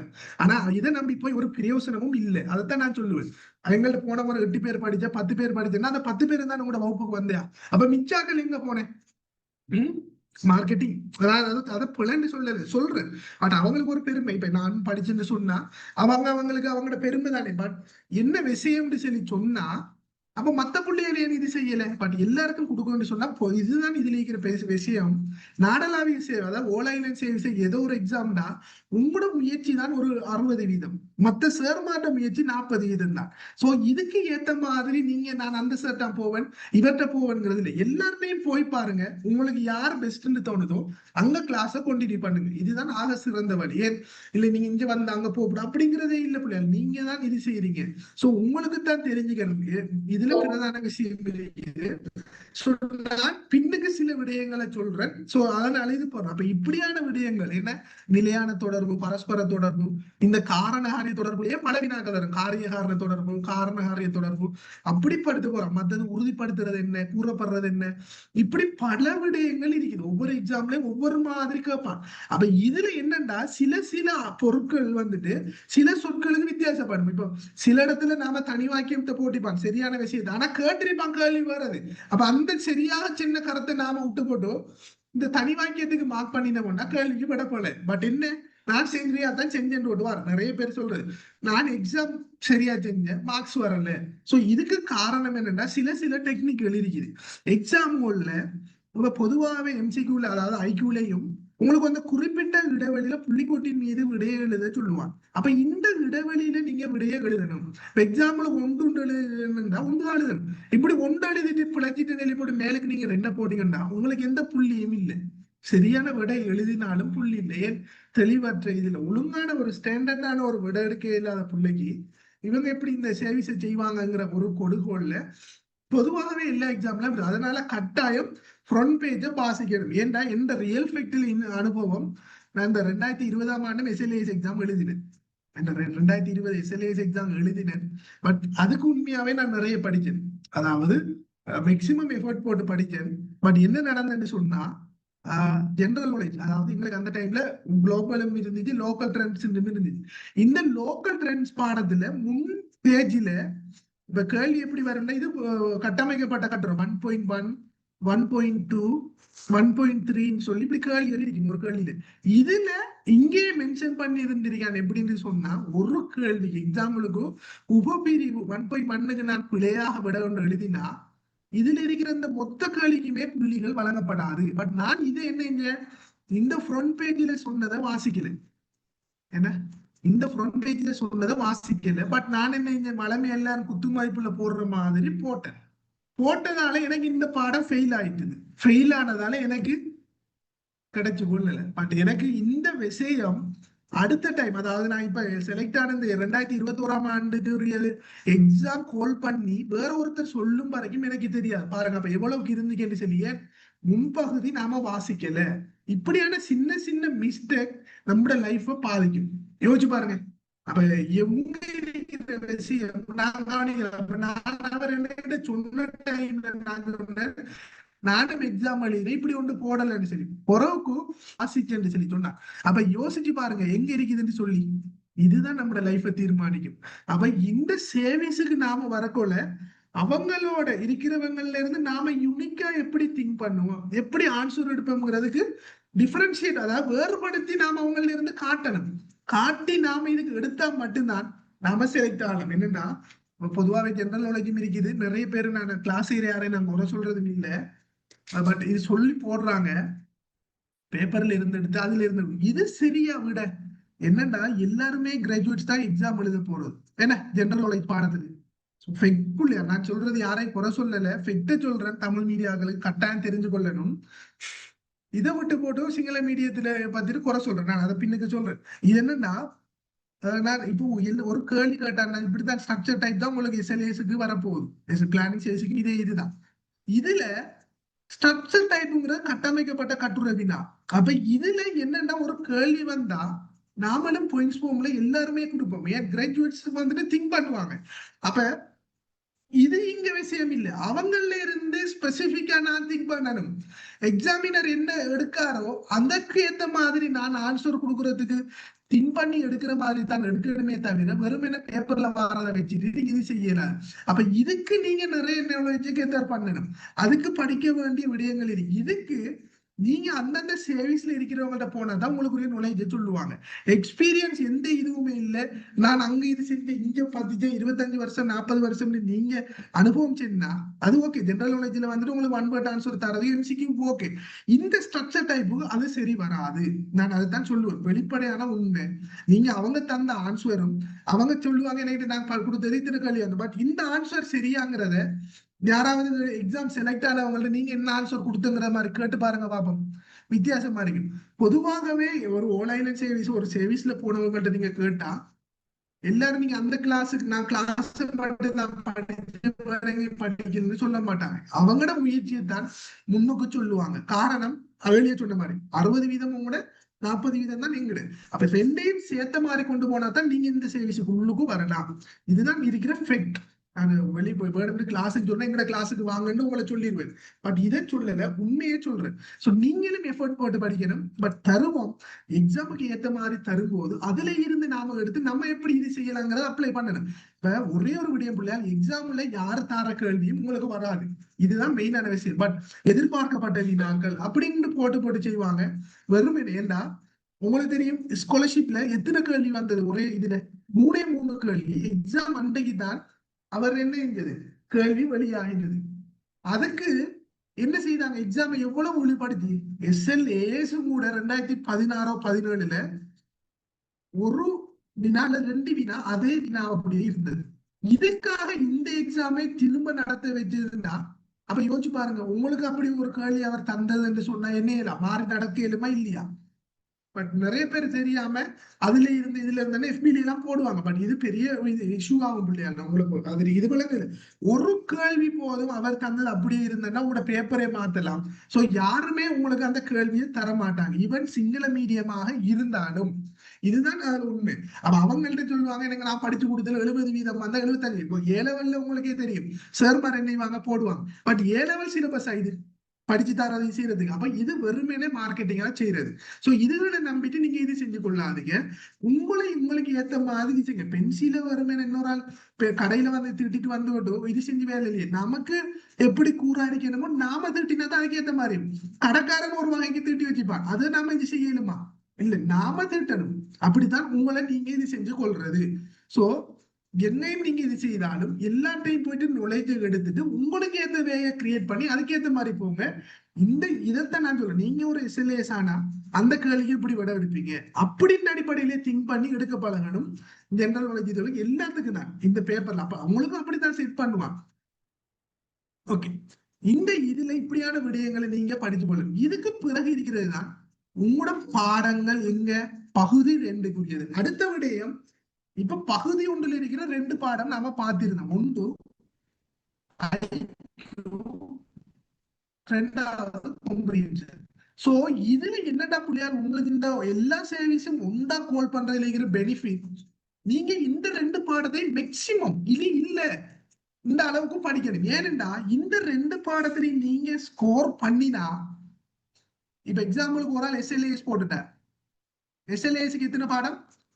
5 பாடம். அப்ப இந்த எழுதுற 3 பாடம். இப்ப SLESக்கு போட்டுட்டார், SLESக்கு எத்தனை? EAS போறோம் சரியா, EAS இதுக்கு எத்தனை பாடம்? 4 பாடம். அப்ப இந்த 2 பாடம் எழுதுவார். எப்படி எழுதினாலும் உங்களுக்கு இந்த 5 பாடம்ங்கிறது என்ன, இந்த 2 மார்க்ஸும் கூட்டி பட போகுது. அப்ப இங்கேயும் என்ன அதே மார்க்ஸ் தான் என்ன ஆக போகுது. அப்ப இந்த 2 பாடத்திலே நீங்க ஸ்கோர் பண்ணினீங்கன்னு சொன்னா, நீங்க ஷுவரா எல்லா சர்வீஸ் என்னென்ன சர்வீஸ் எழுதுறீங்களோ எல்லாத்துலயும் பாரு. பட் எனக்கு கிளாஸ் இல்ல, பட் அதனால நான் பிளானிங் சர்வீஸ் எழுதல. பட் நான் ஆரம்பத்திலேயே எக்ஸாம் எழுதும் போதே டார்கெட் பண்ணினது இந்த 2 பாடத்தை தான் மேக்சிமம். அதாவது ஐக்யூ காம்ப்ரிஹென்ஷன். இனி இல்லைன்ற அளவுக்கு தான் நான் படிச்சுட்டு போனேன். ஏன்னா காம்ப்ரிஹென்ஷன்ல பிள்ளையா ஒரு கேள்வி பிளண்டா அந்த மார்க்ஸே இல்லை. ஐக்யூம் அதே செட்டா. அப்ப இதுல நான் இப்ப இதாக எடுக்கணும், நான் டார்கெட் பண்ணிட்டு 150 மார்க்ஸ் எடுக்கணும். சரி, 2லயும் எதுல நான் கூடி குறைஞ்சோ 150 மார்க்ஸுக்கு குறையாம எடுக்கணும். ஏன் இதுல 150 எடுத்தா மிச்சத்துல எவரைக்காக நான் எடுத்தாலும் என் பேர் எல்லா லிஸ்ட்லயும் வரும். சோ நான் அதைத்தான் டார்கெட் பண்ணி போனேன். பட் எனக்கு எத்தனை மார்க்ஸ் வந்து சொல்லி தெரியாது. எனக்கு SLASலயும் கிடைச்சிட்டு ESLயும் மியூட் பண்ணி கொடுங்க பிள்ளையா. அப்ப இதுதான் இதுல இருக்கிற விஷயம். சோ நீங்களும் இப்படி இத்தனை அளவு மார்க்ஸ் நான் எடுக்கிறேன். அப்ப இதுக்கு ஏத்த மாதிரி என்ன டார்கெட் பண்ண, நான் 200 மார்க்ஸ் எடுக்க மாட்டேன்னு எனக்கு தெரியும். சோ நான் எப்படியோ 70 டார்கெட் பண்ணி இன்னும் எதுல நான் ஒரு பாடத்துல 10 கூட எடுத்து 150 எடுக்கணுங்கிறத நான் டார்கெட் பண்ணியிருந்தேன். பட் எனக்கு ஐக்யூ எழுதி போட்டு வந்து தெரிஞ்ச கேள்விக்கே நான் பிள்ளையாக போட்டு வந்திருந்தேன் டென்ஷன்ல.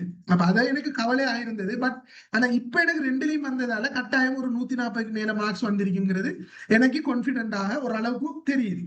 சோ நீங்களும் இதைத்தான் நான் சொல்றேன்.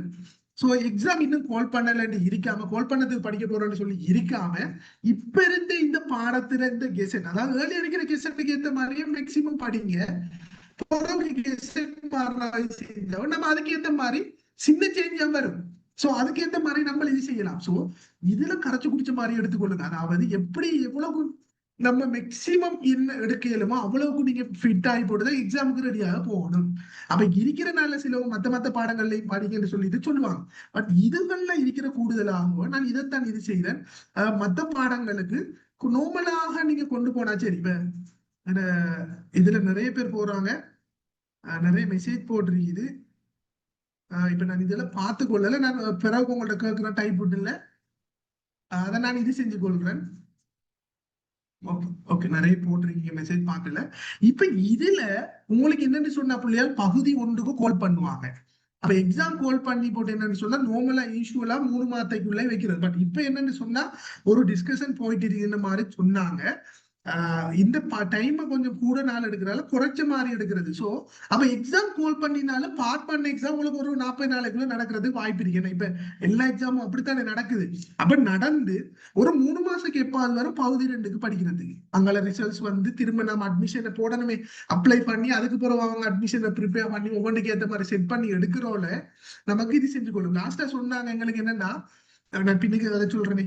அப்ப ஓகே, இதுதான். அப்ப நீங்களும் என்ன கட்டாயம் இந்த மார்க்ஸை டார்கெட் பண்ணுங்க. 150ல நீங்க 160 170. ஏன்னா இப்ப போட்டி கூட எங்கட காலத்தோட என்னன்னா, எங்கட டைம்ல நிறைய புள்ளிகளுக்கு அப்பாயின்மெண்ட் கொடுத்திருந்தாங்க. 2021 கொடுத்தா நிறைய பேர் டியூ எடுத்ததால முடிஞ்சுது. ஆனா இப்ப என்னன்னா 2021 பாஸ் அவுட்ல இருந்து 25 வரை மட்டும் 4 பேஜ் இருக்குது எழுதுறது. இதுக்கு முதல் இருக்கிற 2020 19 இருக்கிறவங்களும் இந்த எக்ஸாமுக்கு எழுதுறதுக்கு ரெடி ஆகிட்டு இருக்காங்க. முதல் எழுதின எக்ஸ்பீரியன்ஸ் இருக்கிறவங்களும் இருக்காங்க. சோ அவங்களுக்கு கூட நாம போட்டி போட்டு வரணும். அப்ப அதுக்கு ஏத்த மாதிரி தான் நம்மளை தயார்படுத்தணும் பிள்ளையா. அப்ப வெறுமனே இல்லை. என்ன பொறுத்த வரைக்கும் எனக்கு எங்கடையில 1,00,000 சொச்சம் பேர் அப்ளிகேஷன் போட்டாங்க ஓலையில சரி எல்லாத்துக்கும். பட் இந்த முறை நான் நினைக்கிறேன் ஒரு 1,50,000 லட்சத்துக்கு மேல வரும் அப்ளிகேஷன். காரணம் போட்டி அப்படித்தான் இருக்குது. பட் நான் பின்னுக்கு பாடங்கள்ல ஒவ்வொரு சர்வீஸ்ல என்னென்ன காரணம் என்னங்கிற சம்பந்தமா சொல்றேன். பகுதி 2ல ஒவ்வொரு பகுதிக்கும் வித்தியாசம். எங்க SLASக்கு 3 பாடம். சோ இங்க நீங்க கிரகித்தல் படிக்கிறதுல இந்த பாடத்தையும் கவர் பண்ணிட்டு போயிடலாம். பட் நான் என்னன்னு சொன்னா எனக்கு தமிழ் கொஞ்சம் வீக். அதாவது இந்த எழுத்து பிழைகள் நிறைய விடுவேன். அந்த பேசிக்கான நாலேஜ் கொஞ்சம் குறைவாக இருந்ததால தமிழ் மீடியம் தான் நான் படிச்சது. இருந்தாலும் தமிழ் மீடியம் படிக்கிறவர் அப்படி கொஞ்சம் மகள பார்த்து கொள்ளுங்க. அப்ப நான் என்ன செஞ்சேன்னு சொன்னா, இந்த பிழைகளை திருத்துறதுக்காகவே பேப்பர் வாசிப்பேன். உண்மையாவே இப்ப நீங்க பேப்பர் கடையில போனா, எங்க ஊர்ல ஒரே ஒரு பேப்பர் கடை தான் இருந்துச்சு. பேப்பர் கடையை இப்ப பூட்டிட்டாங்க. ஏன்னா பேப்பர் எடுக்கிறதுக்கு ஆட்கள் இல்லை. தினாரன் பேப்பர் 4 பேர் தான் என்ன சேர்த்து எடுத்தாங்க. அப்ப இப்படி 4 பேர் இருந்தா ஒரு பேப்பர்ல ஒரு 10 ரூபா கிடைத்தாங்க, 40 ரூபாய் கடை வச்சு நடத்தலாமா? அப்ப அதனால பேப்பர் கடையே பூட்டிட்டாங்க. என்ன இதுலயே இருக்கிற எத்தனை பேர் பேப்பர் பாக்கீங்களா எனக்கு தெரியாது. சோ நிறைய பேருக்கு இருக்கிற ஒரே ஒரு பிரச்சனை தமிழ்ல வீக்கா இருப்பீங்க, அதாவது எழுத்து பிழைகள். சோ இது கூட நிறைய மார்க்ஸ்களை தின்னும், கட்டாயம் தின்னும். சோ நீங்க என்ன செய்யணும்னா, இந்த எழுத்து பிழைகள் இல்லாம இருக்கிறதுக்கு பேப்பர்ல வாசிக்கும் போது என்ன செய்வோம், ஒவ்வொரு சொல்லுக்கும் மணித்தியாலம் வாசிக்க கூட அது ஓட்டோ நமக்கு மனசுல பாத்தீங்க 3 சொல்லிண்டு. அப்ப எக்ஸாமுக்கு எழுத கேட்டாலும் அந்த பிழைகள் இருக்காது. அப்ப இப்படியான சொற்கள் என்ன, அந்த 2 சொல்லி 3 சொல்லி அல்லது லான லகர லகர் அப்படியான வேறுபாடுகள் தான் நமக்கு வரப்போகுது. அப்ப இதுகளுக்கு நாம பார்த்தா மத்த சின்ன சின்ன கிராமர்களை நாம படிச்சோம்னா எக்ஸாமுக்கு ரெடி ஆயிடலாம். சோ அப்ஜெக்டிவ் டெஸ்ட்டுக்கு வந்துட்டு வெறும் 3 யூஸ் பண்ணி தான் புள்ளிகள் இது இருக்கு. இதுலயுமே பேர் உழைச்சா இருக்கும். சோ நிறைய பேர் நினைக்கிற இது மேனேஜ்மெண்ட் எடுக்கிற புள்ளிகள் தான் நல்ல மார்க்ஸ் எடுக்கிறேன்னு சொல்லி, அது உண்மையாவே தவறான கருத்து. உண்மையாவே அந்த லாஸ்டா நடந்ததுல சயின்ஸ் சர்வீஸ் புள்ளிகள் தான் அதிக அளவான புள்ளிகள் மேனேஜ்மெண்ட் அப்ஜெக்டிவ்ல எடுக்காங்க. ஏன்டா அவங்க தான் லொஜிக்கா எடுக்காங்க. இவங்க என்னண்டா மேனேஜ்மெண்ட் தியரி அப்ளை பண்ணி எடுக்க போறதால சிக்கல் வர. அது வேற. இப்ப மேனேஜ்மெண்ட் அப்ஜெக்டிவ் நோட்டு உங்களுக்கு மேனேஜ்மெண்ட் போடணும்டா, அப்ப அப்படி ஒரு எக்ஸாம் நடத்த தேவையில்லையே, மேனேஜ்மெண்ட் காராக்களுக்கு தான் தேவைன்னு சொல்லி ஒரு கேள்வி அல்லது ஒரு மார்க்ஸ் 2 மார்க்ஸ் தான் மேனேஜ்மெண்ட் தியரி சார்பாக இருக்கும். மிச்சம் 98 பொதுவான கேள்வி பொதுவாக எழுதுற மாதிரி தான் இருக்கும். ஐக்கியூ மாதிரி, அதாவது இந்த ஆக்கப்பூர்வமான இதுல நாம பந்தி கேள்வி செஞ்சிருப்போமே, பந்தி வந்து கீழுக்கு கேள்வி கேட்டிருப்பான், லொஜிக்கா விட எடுக்கணுமே, அதே மாதிரி தான் இந்த மேனேஜ்மெண்ட் அப்ஜெக்டிவ்க்கும் எடுத்துக்கொள்ளணும். அப்ப இதுக்கு பாஸ் பேப்பர் இருக்கு. அந்த பாஸ் பேப்பருக்கு நாம பிராக்டிஸ் எடுத்தோம்னு சொன்னா நமக்கு கிளியர் ஆயிடும். சோ இங்க சமூக பொருளாதார அரசியல் போக்கு அடுத்த விடய புள்ளியால் என்னன்னு சொன்னா, எந்த ஒரு சர்வீஸ் எக்ஸாம் எழுதுறவருக்கு பகுதி 1 பகுதி 2 பரீட்சைக்குண்டாலும் சரி, நீங்க கட்டாயம் உங்களோட பைபிள் அல்லது யாப்பு என்னன்னு சொன்னா சென்ட்ரல் பேங்க் ரிப்போர்ட், அதே டைம்ல கவர்மெண்ட் இப்ப இங்க இதுக்கு படிக்கிறதுக்கு மேனிஃபெஸ்டோ தேவை கட்டாயம். இப்ப இருக்கிற உங்களுக்கு அடுத்த எக்ஸாம்ல மேனிஃபெஸ்டோல இதுக்கு, அதாவது என்பிபி கவர்மெண்ட் மேனிஃபெஸ்டோல இருக்கிற கேள்வி இல்லாம வராது. அதை சாயல வச்சு தான் போடுவாங்க. இந்த சென்ட்ரல் பேங்க் ரிப்போர்ட்டை ஏன் படிக்கணும்னு சொன்னா, நிறைய பேர் உங்களுக்கு கிரயத்துல கிளாஸ் செய்வாங்க. அவங்க எப்படி செய்வாங்கன்னு சொன்னா, கொமனான பொதுவாகவே நம்ம ஸ்கூல்ல படிக்கிற மாதிரியான தமிழ் பேப்பர்ல இருக்கிற மாதிரி பொதுவான விடயங்கள் எடுத்து போட்டு செய்வாங்க. இது உங்களுக்கு எக்ஸாமுக்கு வராது. பட் எக்ஸாமுக்கு வரப்போறது என்னன்னா, எதுனான ஒரு அறிக்கையில் இருக்கிற ஒரு ரிப்போர்ட் நீங்க பாஸ் பேப்பர் எடுத்து பார்த்தாலும் அப்படித்தான் இருக்கும். சரியாகவே ஒரு சொல்லுகள் அப்படித்தான் இருக்கும். ஒரு அந்த டேர்ம்ஸ்ல படிக்கிறேன்னா சென்ட்ரல் பேங்க் ரிப்போர்ட் படி இதை படிச்சா, ஏன்னா இதுல இருக்கிற டேர்ம்ஸ் நம்ம இங்க கட்டுரைகளுக்கு போட்டு எழுதலாம், தனி வாக்கியத்துக்கு எல்லாம் யூஸ் பண்ணலாம். அதே மாதிரி எப்படி ஆன்சர் எடுக்கிறங்கிறதுக்கும் இந்த சென்ட்ரல் பேங்க் ரிப்போர்ட்டை அக்குவேர் ஆணிவேரா படிச்சா உங்களுக்கு விளங்கும். சார் உங்களுக்கு அதான் படிச்சு தராரு. இங்க ஃபுல்லாவே மத்திய வங்கி அறிக்கையோ அல்லது வேறு அறிக்கைகள் இருக்கிறதுகளை தான் என்ன எல்லாரும் செய்யறது இல்லை பிள்ளையா, ஏன்னா கடினமான பகுதி அந்த பகுதிகள். ஸோ அதனால யாரும் தொடாம பொதுவான பாஸ் பேப்பர்ல இருக்கிற கடந்த கால பழைய பாஸ் பேப்பர் கொஞ்சம் இருக்கு, அதுகள் இருக்கிற கேள்விகள் எடுத்து போட்டு செய்துட்டு போறது. பட் அதுலயும் என்னைவாங்கன்னா ஒவ்வொரு பாயிண்ட்லயும் விளக்கம் சொல்றல. பட் இப்படியெல்லாம் இருக்குது. இதுகளுக்கு உங்களுக்கு கட்டாயம் தேவை. அப்ப நீங்க கட்டாயம் உங்களோட பைபிள் அல்லது கான்ஸ்டிடியூஷன் மாதிரி தான் சென்ட்ரல் பேங்க் ரிப்போர்ட் 2024 வந்திருக்குது. அதை நீங்க வேணும் சென்ட்ரல் பேங்க்ல வாங்கி கொள்ளலாம், அவங்களோட பிரஸ்ல அல்லது சில வேற சொப்புகளையும் இருக்கும். இல்லையா நீங்க பிரிண்ட் பண்ணி எடுத்துக்கொள்ளுங்க. அதையும் எடுத்து கட்டாயம் சொல்லுவனுக்கு விளக்கத்தை எடுத்து படிச்சு கொள்ளுங்க. ஏன்னா ஒவ்வொரு வசனமும் மொழிநடை வித்தியாசம், அது அழகா இருக்கும் பாக்குறதுக்கு. அந்த மொழிநடையை படிக்கும் போது அதுக்கே நாம எப்படி எழுதலாம்ங்கிறதுக்கு பழகுவோம். நிறைய டேர்ம் வேர்ட்ஸ்கள் படிப்போம். எக்ஸாமுக்கும் நமக்கு ஈஸியா இருக்கு. சில நேரம் இதே பந்திய நமக்கு எக்ஸாம்ல போட்டா ஒரு நிமிஷமா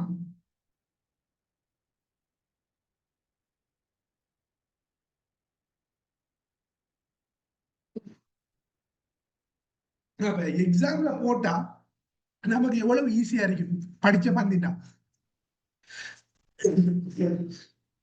சரியா? அப்ப அதனால அதுக்கு ஏத்த மாதிரி நீங்க ரெடி ஆகி கொள்ளுங்க. உங்களுக்கு நிறைய ஹெல்ப் ஆகும். கட்டாயம் இது செய்து கொள்ளுங்க. அப்ப இப்படித்தான் ஒவ்வொரு இதுக்கும் இருக்கிறது. இதே மாதிரி எஸ்எல்ஏஸ்ல இருந்து அவங்களுக்கு போட்டிருக்கிறான். இதுல என்னென்ன பிள்ளையால் உங்களுக்கு போடுவான், மெயினான விஷயம் முன்னுரிமை. ஒரு கேள்விக்கு பல விடைகள் கொடுக்கலாம். சோ எல்லா விடையும் இங்க சரியில்லை. பெஸ்டான ஸ்பெசிபிக்கான விடைகளை தான் எடுப்பான். அப்ப இதுக்கு தேவை இந்த எக்ஸாம் எழுதி பாஸ் ஆனவங்க நாலேஜ் தான் தேவை. அதை விட்டுட்டு இது இல்லாம வேற யாராவது கொமனானவங்க கொஞ்சம் கொமனானதை தருவாங்க. பட் அதை திங்க் பண்ண தேவையில்லை. அவங்க தார விடைகளை பாத்தீங்கன்னு சொன்னா எப்படி இருக்குன்னு சொல்லி சொன்னா பிள்ளையார் வெறும் கொமனா இருக்கேன். நாம யோசிப்பேன் இப்படி கொமனா இருக்கா, இப்படி எக்ஸாம்பிள் கேட்பானு. அப்படி கேட்கறதுக்கு இந்த கேள்வி போட தேவையே, பேப்பரை வைக்க தேவையே, எல்லாரும் விட எழுதுவா, எல்லாருக்கும் மார்க்ஸ் அப்ப எப்படி செய்யறேன். சோ இதுதான் இதுல இருக்கிற விஷயம். அப்ப இதுக்கு ஏத்த மாதிரி நம்மளை தாம தயார்படுத்தி கொள்ளணும். அப்டிடியூட்டும் இதே மாதிரி தான் ஆக்கப்பூர்வமானதும். எஸ்எல்இஎஸ்க்கும் இதே இதுதான். இந்த பகுப்பாய்வு கற்கைங்கிறது ஒரு லாஸ்ட் இயர் குழம்பி நிறைய பேர் நிறைய வகையில படிச்சு கொடுத்தாங்க. பட் இதுகள் பகுதி 2 சோ பெஸ்ட் என்ன பொறுத்தவரை இதுக்கு நீங்க மெனக்கடைய தேவையில்லை. பெஸ்ட்டுக்கு முதலாவது இதை நார்மலாக படிச்சுக்கணும். போன முறை பூரணமா நிறைய இடத்துல பொது அறிவுன்னு சொல்லி போட்டு கல்விசார் பொது அறிவை தான் போட்டிருந்தாங்க. ஏன்னா உங்களோட பேப்பர்லயே மென்ஷன் பண்ணியிருந்தான் அதிகளவான கல்வியில தற்கால தகவல்களுடனே எல்லாருமே கல்வியை தான் படிச்சு கொடுத்தாங்க. தமிழ் மீடியத்திலேயே நிறைய பேர். சோ கொடுத்து போட்டு ஆனா கேள்வி வந்தது என்ன, கொமனார தான் போட்டிருந்தான். பட் இங்க எல்லாத்தையும் தான் மென்ஷன் பண்ணி போட்டியா. சோ அப்ப நாம இதை மட்டும் தான் படிக்கிறேன்னு சொல்லி இது செஞ்சுட்டு போகக்கூடாது. அப்ப எல்லாத்தையும் நாம படிச்சுட்டு போய் தான் செய்யணும். சோ சது கொஞ்சம் மகள பாருங்க. சோ இதே மாதிரிதான் பகுப்பாய்வு கற்க. சோ விஞ்ஞான சயின்ஸ் இப்ப நீக்கினதால அது முடிஞ்சது. பிளானிங் சயின்ஸ் எழுதுறவங்களுக்கு ஒரே ஒரு பாடம் பொது விவேகம். சோ விவேகம்னோட அப்சல்யூட் நினைக்காதீங்க. இது ஜெனரல் மாதிரி தந்த போட்டிருக்கிறான். சோ இதுவும் என்ன அந்த முன்னுரிமை அடிப்படை மாதிரி உங்களுக்கு போடுற வினாக்கள் இருக்கிறது. சோ இதை வச்சுட்டு செய்யணும். சோ இப்ப இதுல என்னன்னு சொன்னா இப்படி போட்டிருந்தோடு எங்களுக்கு கால் பண்ணின கார்டர் இதுதான். அதாவது ஒவ்வொன்றில எத்தனை வேகன்சி இருக்குன்னு சொல்லிட்டு இப்படிதான் கால் பண்ணினாங்க. 155, அக்கவுண்டிங் சர்வீஸ்ல 144, பிளானிங் சர்வீஸ்ல 139 சொல்லி கால் பண்ணி இருந்த போதும் இன்டர்வியூக்கு இவ்வளவு பேர் எடுத்திருந்தாங்க. எங்க எஸ்எல்ஏஎஸ்க்கு 155, இன்டர்வியூல 204 பேர் எடுத்தாங்க. அதாவது எஸ்எல்ஏஎஸ் எஸ்எல்இஏஎஸ் ரெண்டுலயுமே 25% மேலதிகமான ஆட்கள் மேலதிகமாக எடுப்பாங்க. எங்க இன்டர்வியூக்கு உங்களுக்கு எஸ்எல்ஏஎஸ்க்கும் எஸ்எல்இஏஎஸ்க்கும் இந்த நீங்க எக்ஸாம்ல எடுத்த மார்க்ஸோட இன்டர்வியூ மார்க்ஸையும் கூட்டுவாங்க. கூட்டி ஓர்டர் படுத்தி தான் கடைசியாக லிஸ்ட் போடுவாங்க. விளங்கிட்டா? சோ இப்ப இதுல என்னன்னா எல்லா சர்வீஸையும் ஒன்றா கால் பண்ணினதால எல்லாத்தையும் ஒன்றா கால் பண்ண என்ன 155 பேர் எஸ்எல்ஏஎஸ்க்கு வந்திருந்தாங்க. இன்டர்வியூக்கு 104 பேர், எஸ்எல்இஎஸ்க்கு 113, 157 பேரை இன்டர்வியூக்கு கால் பண்ணியிருந்தாங்க. பிளானிங் சர்வீஸுக்கு 139, பட் 145 பேரை முதல்ல போட்டிருந்தும் அதை சொல்றேன் அது இருக்கு. அதே மாதிரி அக்கவுண்டிங் சர்வீஸ் 149 பேர் இன்டர்வியூக்கு. என்ன ஏதாவது இது என்ன 5 மேலதிகமா எடுக்கிற யார்கிட்டயாவது குவாலிஃபை இது ஓர்டர்லயே போடுவாங்க. பிளானிங் சர்வீஸ் அக்கவுண்டிங் சர்வீஸும் ஏனென்றா யாராவது குவாலிஃபிகேஷன் இல்லைன்னு சொன்னா மற்றவங்களை திரும்ப இன்டர்வியூ வைக்கலான்றதுக்காக மேலதிகமாக எடுக்கிற. சோ 139 பேருக்குன்னா மிச்சம் மிக்கிற 6 பேரையும் எடுக்க மாட்டாங்க. இப்படி இருந்து கால் பண்ணியிருந்தாங்க. பட் எல்லாருக்குமே என்னன்னா ஒன்றா கால் பண்ணினதால பார்ட் 1ல நல்லா ஸ்கோர் பண்ணின புள்ளியோட பேர் மற்ற சர்வீஸ்களையும் வந்து. சோ எஸ்எல்ஏஎஸ் எஸ்எல்இஎஸ்லயுமே கிட்டத்தட்ட ஒரே ரெண்டுலயுமே வந்துட்டு 35 பேரையும் வந்தது. 35 38 பேர் நான் பின்னுக்கு போட்டிருக்கிறேன் அந்த லிஸ்டையும். சோ இந்த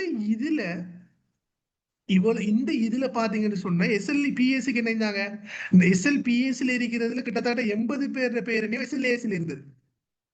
இல்லைங்க எஸ்எல்ஏஎஸ்ல இருந்ததால என்ன செய்தாங்க, அப்ப இன்னும் எப்படி அங்கால எஸ்எல்இஎஸ்க்கு போனாலும் இதுங்கிறதால இங்க 25% மேலதிகமாக இன்டர்வியூக்கு கூப்பிட்டு இருந்தாங்க. சரியா? ஸ்பெஷல் அப்ரூவ் எடுத்திருந்தாங்க. அக்கவுண்டிங் சர்வீஸுக்கு இது செஞ்சு கொள்ளல. சோ இந்த இவ்வளவு பேரும் எடுத்ததுல இப்ப என்னென்ன பிள்ளைகள் அடுத்த விடயம் இதுதான் இந்த இதுல நடந்தது. இது கூட என்ன விஷயம்னா எஸ்எல்ஏஎஸ்க்கு எங்களுக்கு கால் பண்ணினது 28 வயசு, இப்ப எஸ்எல்இஏஎஸ்க்கு 32 வயசு அந்த டைம்ல. சோ இங்க பாத்தீங்கன்னு சொன்னா 4 பேச்சு வந்துட்டேனே போகுது, எடிஷன் எல்லாம் வரப்போகுது எங்க எஸ்எல்இஏஎஸ்க்கு. அப்ப எஸ்எல்இஏஎஸ் எழுதுறவங்க காரர் குறை வேக்கன்ஸ், ஆனா எஸ்எல்ஏஎஸ்ல என்ன கூட பாருங்க. ஆனா பிளானிங் சர்வீஸ் என்ன இன்னும் அவங்களுக்கு சான்ஸ் என்ன இந்த இதுல இருக்கிறாங்களோட குறைய பேர் தான் பிளானிங் சர்வீஸ் எழுதுவாங்க. ஏன் கிளாஸ் வேணுமே. அப்ப எவ்வளவு இதுன்னு பாருங்க. அப்ப எல்லா சர்வீஸும் இருந்தா எதுனான ஒரு சர்வீஸ்ல இந்த முறை பேர் வந்தவங்களுக்கு எல்லாத்துலயும் எதுனான ஒரு அப்பாயின்மெண்ட் கொடுத்தாங்க. காரணம் என்ன? பழைய மாதிரி எஸ்எல்ஏஸ் விரும்பினா எஸ்எல்ஏஸுக்கு போற மாதிரி ரிசைன் பண்ணிட்டு எஸ்எல்இஎஸ் லிஸ்ட் வந்தா எஸ்எல்இஎஸ்க்கு போற அப்படி இல்லாம எல்லாத்தையும் என்ன செஞ்சாங்கன்னு சொன்னா ஒரே டைம்ல வச்சு ப்ரிஃபரன்ஸ். இதுதான் மெயினான விஷயம். ஆரம்பத்துல சொல்றேன்னு சொன்னது, எக்ஸாம் அப்ளை பண்ணும் போதே உங்களுக்கு என்ன செய்வாங்கன்னா நீங்க என்னென்ன சர்வீஸை ப்ரிஃபரன்ஸ் போட போறீங்கன்னு கேட்பாங்க. அப்ப எந்த சர்வீஸை நீங்க முன்னுக்கு போடுறீங்களோ அந்த ஓர்டரை பார்த்து உங்களோட மார்க்ஸுக்கு ஏற்ற மாதிரி தருவாங்க. இப்ப சிலவங்க என்ன எங்கடையிலையும் நினைக்கிறேன், எனக்கு தமிழ் மீடியத்திலேயே 1-2 பேர் எனக்கு தெரிஞ்சவங்க அவங்களோட பேர் என்னன்னு சொன்னா எஸ்எல்ஏஎஸ்க்கு வந்தா எஸ்எல்இஎஸ்க்கு வந்து பிளானிங் சர்வீஸுக்கும் வந்திருந்தது. பட் இவங்க ப்ரிஃபரன்ஸாக பிளானிங் சர்வீஸை போட்டுட்டாங்க. உண்டு. ரெண்டாவதாக எஸ்எல்இஎஸ் போட்டிருந்தாங்க, மூணாவது எஸ்எல்இஎஸ் போட்டாங்க. ஸோ இவங்களோட பேர் ஓட்டோ எஸ்எல்பிஎஸ்ல இருந்ததால இவங்க செலக்ட் ஆன எஸ்எல்பிஎஸ், இதனால இவங்களுக்கு எஸ்எல்பிஎஸ் தான் கிடைச்ச. பட் எஸ்எல்ஏஎஸ் கிடைச்சும் கூட எஸ்எல்ஏஎஸ்க்கு வரையில்லாம போயிட்டு. என்ன காரணம்? அவங்களோட ஆனதால பாருங்க. அப்போ உங்களுக்கு எந்த சர்வீஸ் போகணும்னு விருப்பமோ அந்த அடிப்படையில போட்டுக்கொள்ளுங்க. நான் அவங்கள்ட்ட கேட்டிருந்தேன், ஏன் நீங்க இப்படி போட்டதுக்கு. அவங்க சொன்னாங்க பிளானிங் சர்வீஸ் பேரை பார்த்த உடனே கொஞ்சம் இதாக இருக்கையும் யுனிக்கா இருக்கையும் அதனால போட்டேன்னு சொல்லி ஒருத்தர் பதில் சொல்லியிருந்தார். அப்ப யோசிச்சு பாருங்க. அப்ப நீங்க இது தொடர்பான அறிவு இல்லாம அது எதுனா கொண்டு வரட்டு போட்டீங்கன்னா வந்துச்சுன்னு சொன்னா என்ன யோசிக்க வேண்டி வரும். லைஃப் ஃபுல்லாவே நீங்க யோசிப்பீங்க. சோ உங்களுக்கு எது ஸ்பெசிபிக்கா தேவையோ அதுக்கு ஏத்த மாதிரி போடுங்க. இதே இதுல இந்த 204 பேர் கால் பண்ணின போதும் தமிழ் மீடியம் இன்டர்வியூ செலக்ட் ஆனது 21 பேர் எஸ்எல்ஏஎஸ்ல. சோ எஸ்எல்இஎஸ்ல 12 பேர் தான் எங்க எஸ்எல்இஎஸ்ல பிளான் இது இன்டர்வியூக்கு செலக்ட் ஆனவங்க. அப்ப எஸ்எல்ஏஎஸ்ல 21 பேர் தமிழ் மீடியம். சோ இங்க என்ன சொல்றேன்னு சொன்னா நிறைய பேர் நிறைய கிளாஸ் செய்யறாங்கன்னு அதனாலதான் இங்க மென்ஷன் பண்ண வரேன். நிறைய பேர் நினைக்கிறது இங்க வந்துட்டு அவங்க சிங்கள மீடியத்துக்கு பேப்பர் அவுட் ஆகிற தமிழ் மீடியத்துக்கு இது செய்யற. சோ அப்ப இந்த 21 பேரும் 12 பேரும் எங்க இருந்து வந்தாங்க? என்னென்ன பிள்ளையால் நாம படிக்கிறது பிள்ளையானவங்கள்ட்ட என்னன்னா இப்ப எல்லாருமே கிளாஸ் தான் செய்யறாங்க. கேட்டா சூம் ஈஸி. அப்ப பிள்ளைகள் எங்க நானே இருந்து 10-20 பேர் எடுத்துட்டு செய்யலாம் கூட கிளாஸ் தான் செய்யப்படுது. பட் இதுல என்னண்டா இதை எப்படி இது செஞ்சு கொள்ள எந்த சர்வீஸ் எக்ஸாம்ஸ் தொடர்பான எக்ஸ்பீரியன்ஸும் இல்லை, அல்ல டீச்சிங் தொடர்பான ஏர்லியா இருந்த எக்ஸ்பீரியன்ஸும் இல்லை. இப்படி எல்லாம் இருந்தா எப்படி கிளாஸ் இது செய்யறது? அப்ப பிள்ளைகள் போனா அப்ப யோசிச்சு பாருங்க மீடியா நம்முடைய நிலைமையை. இதுதான் நீங்க இந்த எக்ஸாமுக்குன்னு சொல்லி யூனிக்கான வேலையில நீங்க படிச்சு கொள்ளணும். அப்ப அதை விட்டு போட்டு நாம படிக்கிற அல்லது கைடன்ஸ் ஆகிற வேதான் பிள்ளையே தவிர வேற ஒன்றும் இல்லை. இப்ப நார்மலாவே நாம ஒரு பேப்பர் செட் பண்ணினா நம்முடைய கூட இருக்கிற கேள்வி வகை எல்லாம் எடுப்போம். அதே மாதிரிதான் அவங்களும் எடுக்கிறாங்க. பட் நாம என்ன அவங்களோடையும் போட்டி போடுவாங்க. இங்க தமிழ் மீடியம் இத்தனை, சிங்கள மீடியம் இத்தனை பேருன்னு எடுக்கிறல, எத்தனை காடரோ அத்தனைக்கு எடுப்பாங்க. சோ நாம அதுக்குள்ள வரணும். அப்ப அதுக்குள்ள வாரத்துக்கு ஏத்த மாதிரி தான் நம்மள ரெடி பண்ணணுமே விட்டு போட்டு அவர் சேர்த்து அந்த நம்பிட்டு இருக்கணுங்கிறது இல்லை. விளங்கிட்டா? அப்ப இதுக்கு ஏத்த மாதிரி செய்யுங்க. அப்ப தமிழ் மீடியம் இதுல வந்திருந்தாலும் இப்ப இந்த இதுல என்னன்னு சொன்னா லாஸ்டாக இதுதான், அதாவது கால் பண்ணிருந்த காடர் வந்துட்டீங்க பாருங்க இருந்தது. அதாவது எக்ஸாம்ல எடுக்கிறதுக்கு கால் பண்ணி இருந்தது 155 எஸ்எல்ஏஎஸ் மட்டும்தான் அதே அளவானாக்கள் அப்பாயின்மெண்ட் கொடுப்பட்டது. பட் இங்க பாருங்க எஸ்எல்ஏஎஸ் 113. ஆனா செலக்ட் அந்த அப்பாயின்மெண்ட் லிஸ்ட் கொடுத்தது 99 பேர். ஏன் காரணம்ன்றா இந்த 157 பேர்ல 143 பேர் தான் இன்டர்வியூக்கு வந்துருந்தது. இப்ப மீதியான ஆக்கள் இன்டர்வியூக்கு வரல. இந்த 143ல 99 பேர்ல கழிச்சு 44 பேர் மத்த சர்வீஸ் ப்ரிஃபரன்ஸ் கொடுத்திருக்காங்க. SLAS, planning service, accounting service. So அதனால போனதால எஸ்எல்டிஎஸ் இன்டர்வியூக்கு போன எல்லாருக்குமே அப்பாயின்மெண்ட் தான் கிடைப்பட்ட. பாருங்க இந்த விஷயத்தை பாருங்க இங்க இருக்குன்னு சொல்லி. அதுதான் அதுல இருக்கிற விஷயம். இப்ப எங்களுக்கு நானும் என்ன செய்தேன், எஸ்எல்ஏஎஸ் முதலாவது சாய்ஸ் போட்டு எஸ்எல்இஎஸ் 2வது போட்டிருந்தேன். ஸோ எனக்கு இப்ப எஸ்எல்ஏஎஸ் கிடைக்கலன்னு சொன்னா எஸ்எல்இஎஸ் கிடைச்சிங்க. இப்ப எனக்கு எஸ்எல்ஏஎஸ் கிடைச்சதால இங்கால இன்டர்வியூக்கு போன எல்லாருக்கும் வாய்ப்பாயிட்டு. ஏன்னா கிட்டத்தட்ட 30 பேர் இருந்து எஸ்எல்இஎஸ்லயும் எஸ்எல்ஏஎஸ்லயும். அப்ப இதுதான் இதுல பாருங்க இவ்வளவு பேர் தான் தமிழ் மீடியம். இங்க பாருங்க 16 பேர். சோ மொத்தம் தமிழ் மீடியம் எஸ்எல்ஏஎஸ்ல 17 16 போட்டு ஓகே, SLESல பாருங்க 6 பேர், இன்டர்வியூக்கு வந்த 12 பேர். SLASக்கு 21 பேர், பட் செலக்ட் ஆனது 17 பேர்.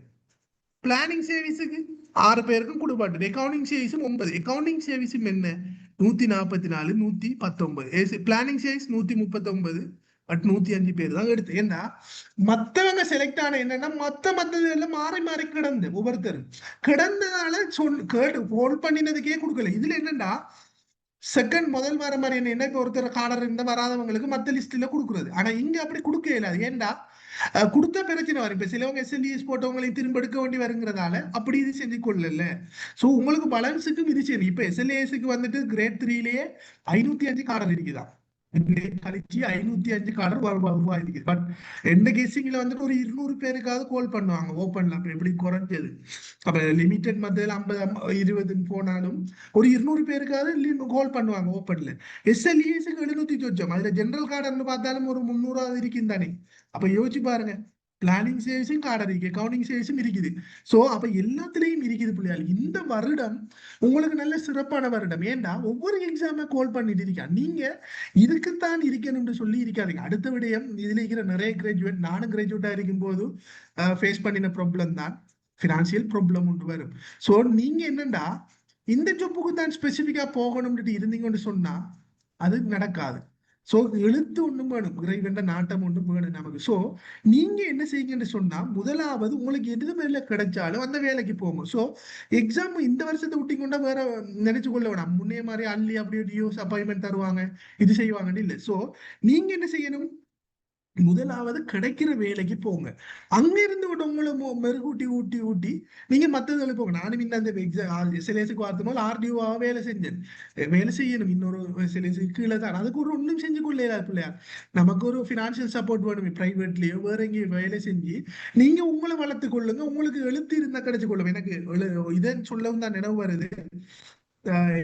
நான் அக்கரபத்துல RDO வேலை செய்யும் போது அங்க ADS ஆக இருந்தாங்க ஒரு கேர்ள் உண்டு. அவ எனக்கிட்ட சொன்ன, அவட அந்த எக்ஸ்பீரியன்ஸ் ஷேர் பண்ணினது தானே ஏர்லியாவும் சொல்லியிருக்கேன் சில இடங்கள்ல.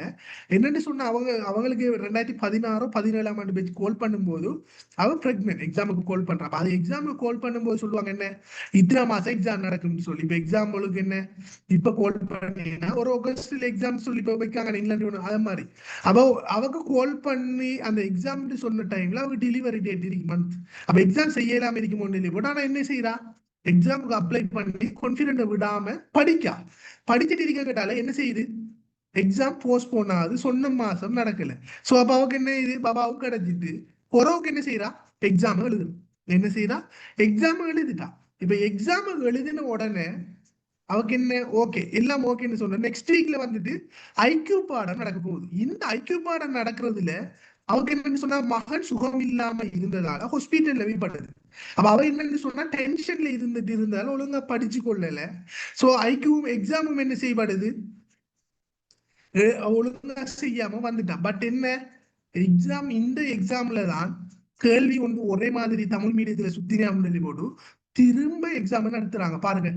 அவட காலத்துல லக்ல அவ சொன்னது அவக்கு எக்ஸாம திரும்ப நடத்தின மாதிரி திரும்ப எக்ஸாம் என்ன படுது நடத்துறதுக்கு போடுறாங்க. அப்ப அவ நல்லா படிச்சு எக்ஸாம செய்யறான். ஐலண்ட்ல நினைக்கிறேன் 4th ரேங்க் வந்து ஓல் ஐலண்ட்ல. சோ அப்ப யோசிச்சு பாருங்க. அப்ப இதுதான் பிள்ளையாள், இது எழுத்துன்னு இருந்தா நம்ம அதுக்குரிய முயற்சியும் செய்தா கிடைக்கும். பட் என்ன முயற்சி செய்யணும். அடுத்தது போட்டி பரீட்சையில முயற்சி செஞ்சு அவர் தோத்து போனதா நான் கேள்விப்பட்டதில்லை. ஏதோ ஒரு சேவிஸுக்கு போவீங்க, இன்னும் எவ்வளவு சேவிஸுக்கு கால் பண்ண. அடுத்தது பிள்ளையால் இந்த எக்ஸாமுக்கு தான் நான் படிப்பேன், அதுக்கு மட்டும்தான் எழுத வேண்டி இருக்க வேணாம். ஏன் மத்த எக்ஸாமுக்கு கால் பண்ணினாலும் போட்டு எழுதுங்க. ஏன்னா உங்களுக்கு ஒரு எக்ஸ்பீரியன்ஸ் வரும். அந்த எக்ஸோமாஃபியாங்கிற எக்ஸாம் பயம் போகும். அதே மாதிரி எக்ஸாம் ஸ்ட்ரக்சர் விளங்கும். பேப்பர் IQ என்னன்னா சில பேப்பர் வெளியே வரலையே, போய் எழுதும் போதுதான் நம்மட லெவலும் விளங்கும், கேள்விகள்ல வேகம் விளங்கும். அப்ப அந்த கேள்விக்கு ஏற்ற மாதிரி என்ன பிராக்டிஸ் பண்ணுவோம். திரும்ப அதே கேள்விகள் வந்தா ஈஸியா இருக்குமா இல்லையா? அப்ப பல எக்ஸாம்கள் எழுதும் போது கட்டாயம் நமக்கு ஹெல்ப் ஆகும். சோ நீங்க என்ன கட்டாயம் இதுக்கு ஏத்த மாதிரி படிச்சு கொள்ளுங்க. மத்தவங்க சொல்ற மாதிரி தமிழ் சிங்கள மீடியத்துக்கு பேப்பர் இஷ்யூ வரும் அப்படி இல்லை. ஒரு கேள்வி போதும் இல்லையா உங்களோட பேப்பரை திரும்ப நடத்த வைக்கிறதுக்கு. சோ நாம படிக்கிறவே பிழைய தவிர மத்தவங்கள குறை சொல்லக்கூடாது. அப்ப சிங்கள மீடியத்துக்கு பேப்பர் இஷ்யூ ஆனு சொல்லி வச்சா இவ்வளவு பேரும் தான் பாஸ் ஆகுற எல்லாமே அவங்களோட மீடியத்துல போகணுமே. அப்ப எப்படி இவங்க பாஸ் ஆனது?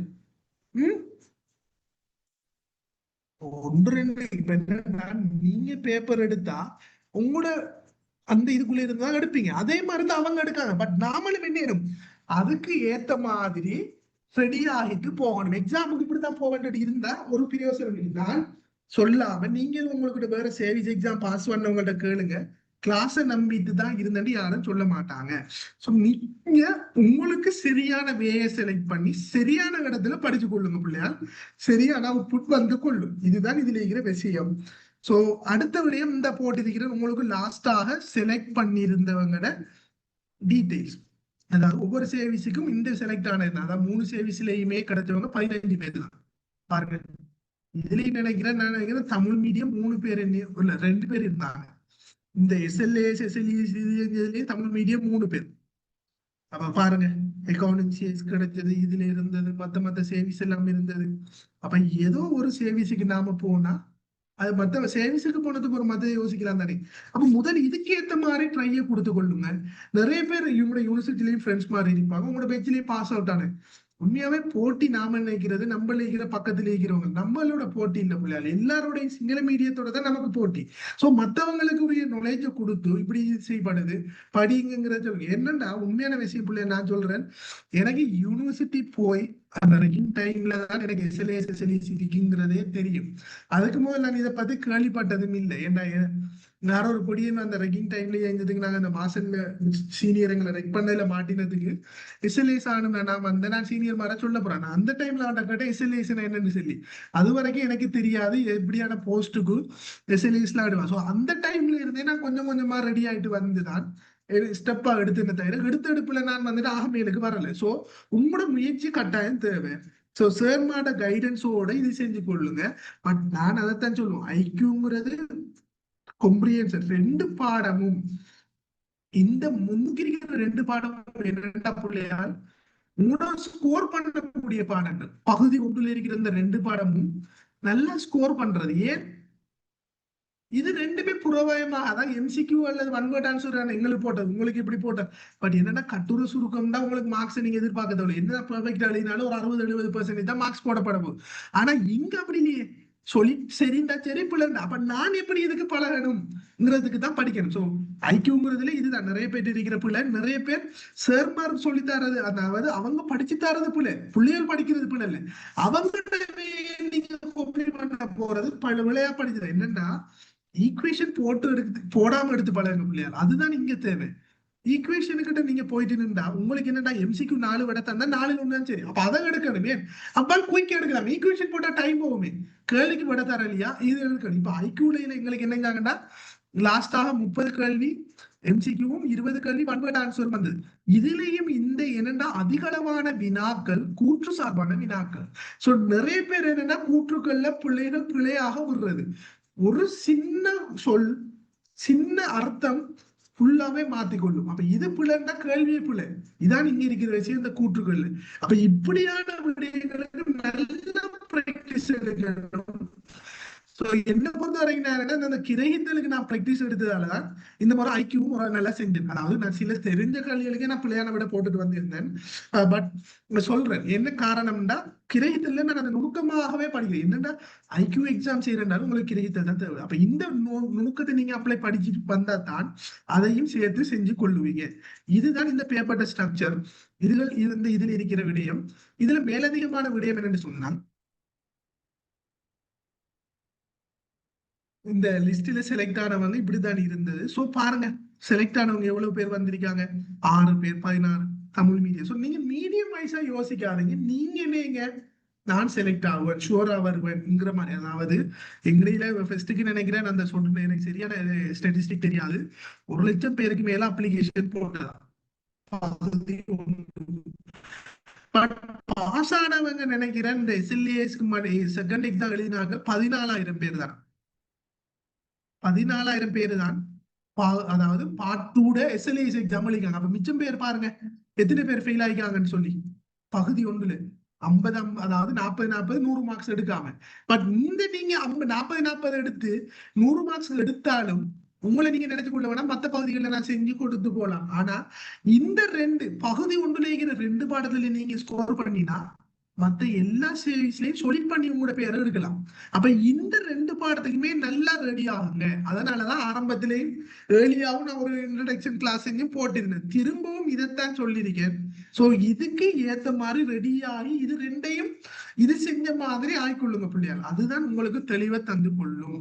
சோ இதை விட்டு போட்டு மத்தவங்க அப்படி இப்படி சொல்றாங்கன்னு இப்போ நிறைய பேர் சொல்றாங்க தமிழ் மீடியத்துக்கு கொடுங்க. நானும் SLAS எக்ஸாம்பிள் படிக்கின்ற டைம்ல அது நிறைய பேர் என்ன சொன்னா அது துவேஷம், அது அவங்களுக்கு கொடுப்பாங்க, நமக்கு வராது. அது இன்டர்வியூக்கு போனா இன்டர்வியூல தட்ட ஒரு விஷயமும் இல்ல பிள்ளைகள். இன்டர்வியூ உங்களோட அழகாக நாம் இன்டர்வியூ ஃபேஸ் பண்ணலாம். அந்த மாதிரி அதுக்கேற்ற கைடன்ஸ் நம்ம அதுக்கு போற இது செஞ்சு கொள்ளும். முதல் எக்ஸாம்பிள் இப்ப எக்ஸாம்பிளுக்கு 110 வேக்கண்ட் இருந்தா 100 பேர் 100 வேக்கண்ட் இருந்தா 125 பேர் எடுப்பாங்கண்டா இதுல லிஸ்ட்ல வரணும்னு நினைக்க கூடாது. இன்னும் முதல் 10 அல்லது 20க்குள்ளதான் நம்ம பேரை எடுக்கணும். இதுக்கு ஏத்த மாதிரி படிக்கணும்னு சொல்லி படிங்க பிள்ளையா. அதுதான் மெயினான பே. சோ இப்ப காடனுக்கு ஏத்த மாதிரி இது செய்யப்படும். ஒவ்வொரு எக்ஸாம் சிலவங்க நினைப்பாங்க நான் அந்த எக்ஸாம்ல என்ன செஞ்சேன்னு சொன்னேன். நான் RDO எக்ஸாம் எழுதினேன், அதுவும் கிராஜுவேட்ஸ் கால் பண்ணினேன் ஈஸ்டர்ன் ப்ரொவின்ஸ்ல. எனக்கு ஈஸ்டர்ன் ப்ரொவின்ஸ்ல ஃபர்ஸ்ட் டைம் வந்தது. பட் இது எக்ஸாம் இந்த RDO எக்ஸாம் ஏன் எழுதி பார்த்தேன்னா நான் SLAS எக்ஸாமுக்கு ரெடியாங்கிறதுக்கு தான் எழுதி பார்த்தேன். ஸோ அப்ப இது ஓகே எனக்கு இதுல ஃபர்ஸ்ட் டைம் வந்தோன்னா ப்ரொவின்ஸ்ல 9 ப்ரொவின்ஸ் இருக்கு, 9 பேர் மத்தாங்க 2-3 பேர் ஒரு 30-40 பேருக்குள்ள வந்தெல்லாம் பாஸ் ஆயிருந்தான் நான் நினைச்சேன். ஆனாலும் யோசிச்சு பாருங்க நான் ஃபெயில். ஸோ நம்மட தெனாவட்டி இருக்கக்கூடாது. ஒவ்வொரு எக்ஸாமும் வித்தியாசம். அதுல பாஸ் ஆகிறாங்க, இதுல பாஸ் ஆவாங்க, இதுல பாஸ் ஆகிறாங்க அதுன்னு சொல்லி நினைச்சு கொள்ள வேண்டாம். ஒவ்வொருத்தரும் நிறைய டேலண்ட் இருக்காங்க. என்னடா பிள்ளையார் இந்த சர்வீஸ் எக்ஸாம்ல எல்லா டிகிரி ஹோல்டர்ஸும் எழுதுவாங்க. அதே டைம்ல இருக்கிறதுல ஒண்ணு என்னன்னு சொன்னா எங்க பேஜ்ல 155 SLAS இதுல மொத்தமே பாய்ஸ் வந்து 36 பேர் தான், 36-37 நினைக்குது. யோசிச்சு பாருங்க. அப்ப மிச்சம் எல்லாமே கேர்ள்ஸ். இப்ப எல்லா ஃபீல்ட்லயுமே கேர்ள்ஸ் படிக்கிற விதம் கூடிட்டு, பட் நாம பாய்ஸ் என்ன படிக்கிறது குறைஞ்சிட்டு போகுது. சோ நீங்களும் நிறைய எஃபர்ட் போட்டு படிக்கணும். என்னன்னா அதுதான் மெயினான எஃபெக்ட் புள்ளியா. சோ நீங்க உங்களை தயார்படுத்தினா நீங்க எல்லா எக்ஸாமுக்கும் ஈஸியா. சோ இதுக்கு ஏத்த மாதிரி தான் எக்ஸ்பீரியன்ஸை வச்சுதான் கிளாஸ் செய்யப்படுது. உங்களுக்கு விரும்பினா கிளாஸ் வந்து பாருங்க. சாட்டிஸ்ஃபை இல்லையா நீங்க விட்டுட்டு இன்னொரு இடத்தைய போய் பார்த்து கொள்ளலாம். உங்களுக்கு விளங்கும் எங்க வித்தியாசம் என்ன மாதிரின்னு சொல்லி போட்டு திரும்பி செஞ்சு கொள்ளலாம் இல்லையா. சோ உங்களோட கிளாஸ் டீடைல்ஸ் சம்பந்தமா இருந்துருக்கு. சோ மொத்தம் உங்களுக்கு 32 மணி தேவை கிளாஸ் நடக்கும். 3000 தான். சோ கிளாஸ் டீடைல்ஸ் வந்துட்டு சோ நான் உங்களுக்கு IQ பாடம் செஞ்சு கொள்வேன். சோ இங்க யூனிட் வைஸாக தான் உடைச்சு கொண்டு போய் பட்டுட்டு உங்களுக்கு முதல் பேப்பர் பாஸ் பேப்பர் எக்ஸாம் கோல் பண்ணின டைம்ல தான் போடுவாங்க. என்னன்னா நிறைய பிள்ளைகள் எக்ஸாம் கோல் பண்ண தான் நினைவாங்கன்னா கிளாஸ் வரும். உண்மையா அப்படி படிச்சு பிரயோசனம் இல்லை பிள்ளையார். பேசிக்காக கொண்டு போகணும். ஒவ்வொரு பகுதியும் ஒவ்வொரு மாதிரி. இதே மாதிரி தான் கிரைத்தல் சிவராஜா சார் இது செஞ்சு கொள்வார். சோ இவர் நிறைய வீடியோஸ் நீங்க யூடியூப்லயே பாத்தீங்களாம் சார் போட்டிருக்கார். சோ அதுகளை பார்த்துட்டு நீங்க இதெல்லாம் நான் இந்த IQ வந்துட்டு ஸ்னோ ஸ்கூல்ல யூடியூப் பேஜ்ல போய் பாருங்க. அதுலயும் போட்டிருக்கேன் சார். அவருடைய இதுலயும் இந்த கிரைத்தல் சவுதியான போட்டிருக்கார். சோ விரும்பினவங்க 3000 பேமெண்ட் இது செஞ்சுட்டு நீங்க இது செஞ்சு கொள்ளலாம். சோ இதுதான் எங்களுடைய இது. சோ ஒவ்வொரு கிழமையும் செவ்வாய் 7-9 வரைக்கும் IQ கிளாஸ் நடக்கும். கொம்ப்ரிஹென்ஷன் சனி ஞாயிற்றுக்கிழமை 7-9 வரைக்கும் நடக்கும். உங்களுக்கு மேலதிகமான டீடைல்ஸ் கிளாஸ் டீடைல்ஸ் தேவைன்னு சொன்னா இந்த இலக்கங்களை தொடர்படுத்திக் கொள்ளுங்க. உங்களுக்கு குரூப்ஸ்லயும் நாங்க அந்த கிளாஸ் டீடைல்ஸ் சம்பந்தமாக போட்டுக்கொள்றோம். சரிதானே. சோ இப்ப உங்களோட சந்தேகங்களுக்கு வரும். நிறைய மெசேஜ் போட்டீங்க, நான் பார்த்துக்கொள்ளல. இப்ப ஒவ்வொன்றா பாக்க sir please explain limited exam. நேற்று மாதிரி லிமிடெட் சம்பந்தமா எக்ஸ்பிளைன் பண்ணிருந்தேன். வீடியோ முதல் மெசேஜ்ல பாத்துட்டு வரமா. ஃபர்ஸ்ட் வந்து SLES அடுத்து SLAS SLPS இருக்குதானே. அதுல வந்து SLES PS அப்ப ASன்னு சொல்லி போலினுக்கு எங்களுக்கு இந்த இதுண்ட அப்ளை பண்ணலுமா இல்லாட்டி மார்க் பண்ணி போடணும். நீங்க விரும்பின சர்வீஸுக்கு தான் போடுறோம். நீங்க போடாத சர்வீஸுக்கு வராது. நீங்க நேர்ல எக்ஸாம்ல கால் பண்ண கூட நீங்க அதுல போடுவாங்க. போட்டா அதுக்கு பிறகு மாத்த இயலாது. அதுதான் விஷயம். போட்டீங்கம்மா உங்களோட விருப்பமா நீங்க ஏசோ பிஎஸ் உங்களுக்கு கிளாஸும் இருந்தா 3 சைஸுக்கு போட்டு எழுதுங்க. ஃபர்ஸ்ட் சாய்ஸ் நீங்க உங்களுக்கு எந்த சைஸ்ல போடணும், செகண்ட் அதுக்கு 3ஆவது போட்டு எழுதுங்க. எதுனால கிடைச்சா சரிதானே. புரோக்கன் என்னன்னா எஸ்எல்இஎஸ் எழுதுனாதான் கூட, எஸ்எல்இஎஸ் அதோட குறைய, பிளானிங் சைஸ் அதோட குறைய, கிளாஸ் வரதானே. ஓகே கிளாஸ் என்னன்னு சொன்னா சார், அது ஆர்டர் பண்ணி போடணுமா இல்ல சும்மா எப்படி போட்டாலும் பிரச்சனை இல்லையா? அதுல ஓடர்லாமா போடணும். நீங்க போடுற ஓர்டர் தான் உங்களோட இது. நீங்க அது உங்களுக்கு கேட்பாங்க ஃபர்ஸ்ட் சாய்ஸ்க்கு எதை போடுறீங்க, செகண்டுக்கு எதை போடுறீங்க, மூணாவதுக்கு எதை போடுறீங்கன்னு கிளிக் பண்ணணும். அது எக்ஸாம் கால் பண்ணும் போது இது செஞ்சு கொள்வாங்க. அடுத்து பிளானிங் சர்வீஸ் என்னன்னா இலங்கை திட்டமிடல் சேவைன்னு சொல்றது. அதாவது ஆபீஸ்ல டிஎஸ் ஆபீஸ்ல ஏடிபி இருப்பாங்க, டெவலப்மெண்ட் சம்பந்தமாக இது செய்யறது, மத்த இடியூஸ் எல்லாம் மேனேஜ் பண்ற மாதிரி இருப்பாங்க. சரிதானே. டைரக்டர் ஆஃப் பிளானிங் எல்லாம் இருக்குது. சரியா, இதுதான் இந்த planning service. Okay sir, first சாய்ஸ்க்கு மட்டுமா சார் வேகன்ட் கார்டுக்கும் செகண்ட் சாய்ஸ் பார்க்க மாட்டாங்களா? ஃபர்ஸ்ட் சாய்ஸ் இல்லமா, அதாவது உங்களோட மார்க்ஸ் இப்ப நீங்க எஸ்எல்ஏஎஸ் எஸ்எல்இஎஸ் பிளானிங் சைஸ் 3லயும் செலக்ட் ஆனா தான் உங்களுக்கு எந்த ப்ரிஃபரன்ஸ் பார்ப்பாங்க. இப்ப நீங்க எஸ்எல்இஎஸ் செலக்ட் இல்ல, எஸ்எல்ஏஎஸ் செலக்ட் இல்ல, எஸ்எல்இஎஸ் இல்ல, பிளானிங் சைஸ் இருந்தா உங்களோட பேர் பிளானிங் சைஸுக்குள்ள வரணும் செலக்ட் ஆனா. மத்த ரெண்டுக்கும் பார்க்க மாட்டாங்க. Okay sir, this is the SLA age limit increase பண்ண சான்ஸ் இருக்கா? இந்த மாதிரி ஏஜை இன்க்ரீஸ் பண்றாங்கம்மா, 30 வர மாட்டேங்குது. நார்மலாவே அவங்களோட சேல்ஸ் மீட்ல 28 வரதான். அடுத்த விடயம் நான் என்னன்னு சொன்னா, சிலவங்களுக்கு சில டவுட் இருக்கும், எஸ்எல்ஏஎஸ் 2 தடம் தான் எழுதலாம்னு சொல்லி. சோ அது பழைய கெசெட்ல தான் 2 தடம் எழுதலாம்னு இருக்குது. புதுசாக மாத்தின சேல்ஸ் மினிட்ல அதை எடுத்துட்டாங்க. சோ அது சம்பந்தமா எதுவுமே சொல்லல. சோ நீங்க எழுதி கொள்ளலாம். சரியா, 2-3 தடவை இதுல எழுதலாம். பட் என்ன, உங்களோட ஏஜ் ப்ராப்ளம் ஆகும். இன்டர்வியூ இங்கிலீஷ்லயா நடக்கும்னா இன்டர்வியூ மகள் நீங்க 3 மொழிலையும் ஃபேஸ் பண்ணலாம், தமிழ்லயோ இங்கிலீஷ்லயோ. இதுல அதுல ஒரு இஷ்யூ இல்லை. நீங்க என்ன மீடியத்துல செய்யலாம் உங்கள்ட்ட கேட்பாங்க, அவங்க நீங்க அதுல செஞ்சா சரி. சார், இன்டர்வியூ எக்ஸ்பீரியன்ஸ் பத்தி கொஞ்சம் சொல்லுங்க. இன்டர்வியூல ஒன்றும் இல்ல மகன், எஸ்எல்ஏஎஸ் இன்டர்வியூ வித்தியாசம், எஸ்எல்இஎஸ் இன்டர்வியூ. நான் ரெண்டுக்கும் போனேன். ஸோ அதனால சொல்றேன். ஸோ எஸ்எல்இ இன்டர்வியூ சம்பந்தமாக நான் உங்களுக்கு அங்க செலக்ட் ஆன டைம்ல சொல்றேன். ஏண்டா மற்றவங்களுக்கு சும்மா சிலவங்களுக்கு சும்மா வேஸ்ட் தானே யோசிப்பாங்க, இதெல்லாம் என்னத்துக்கு இப்ப சொல்றாரு டெல்லி. முதல்ல நீங்க இங்க செலக்ட் ஆயிட்டு வாங்க, நாங்க உங்களுக்கு அதுக்கு பிளேஸுக்கு வந்துட்டு போனோம்னா இன்டர்வியூக்கு வந்துட்டு ஃப்ரீயாக செய்தாங்க எங்க சீனியர் பேஜ். உண்மையாவே நல்ல ஹெல்ப் ஆயிருது. பட் எனக்கு எஸ்எல்இஎஸ்ல வந்துட்டு உண்மையா ஃபெக்ட் சொல்லணும், எஸ்எல்இஎஸ் பத்தி எந்த நாலேஜும் இல்லை.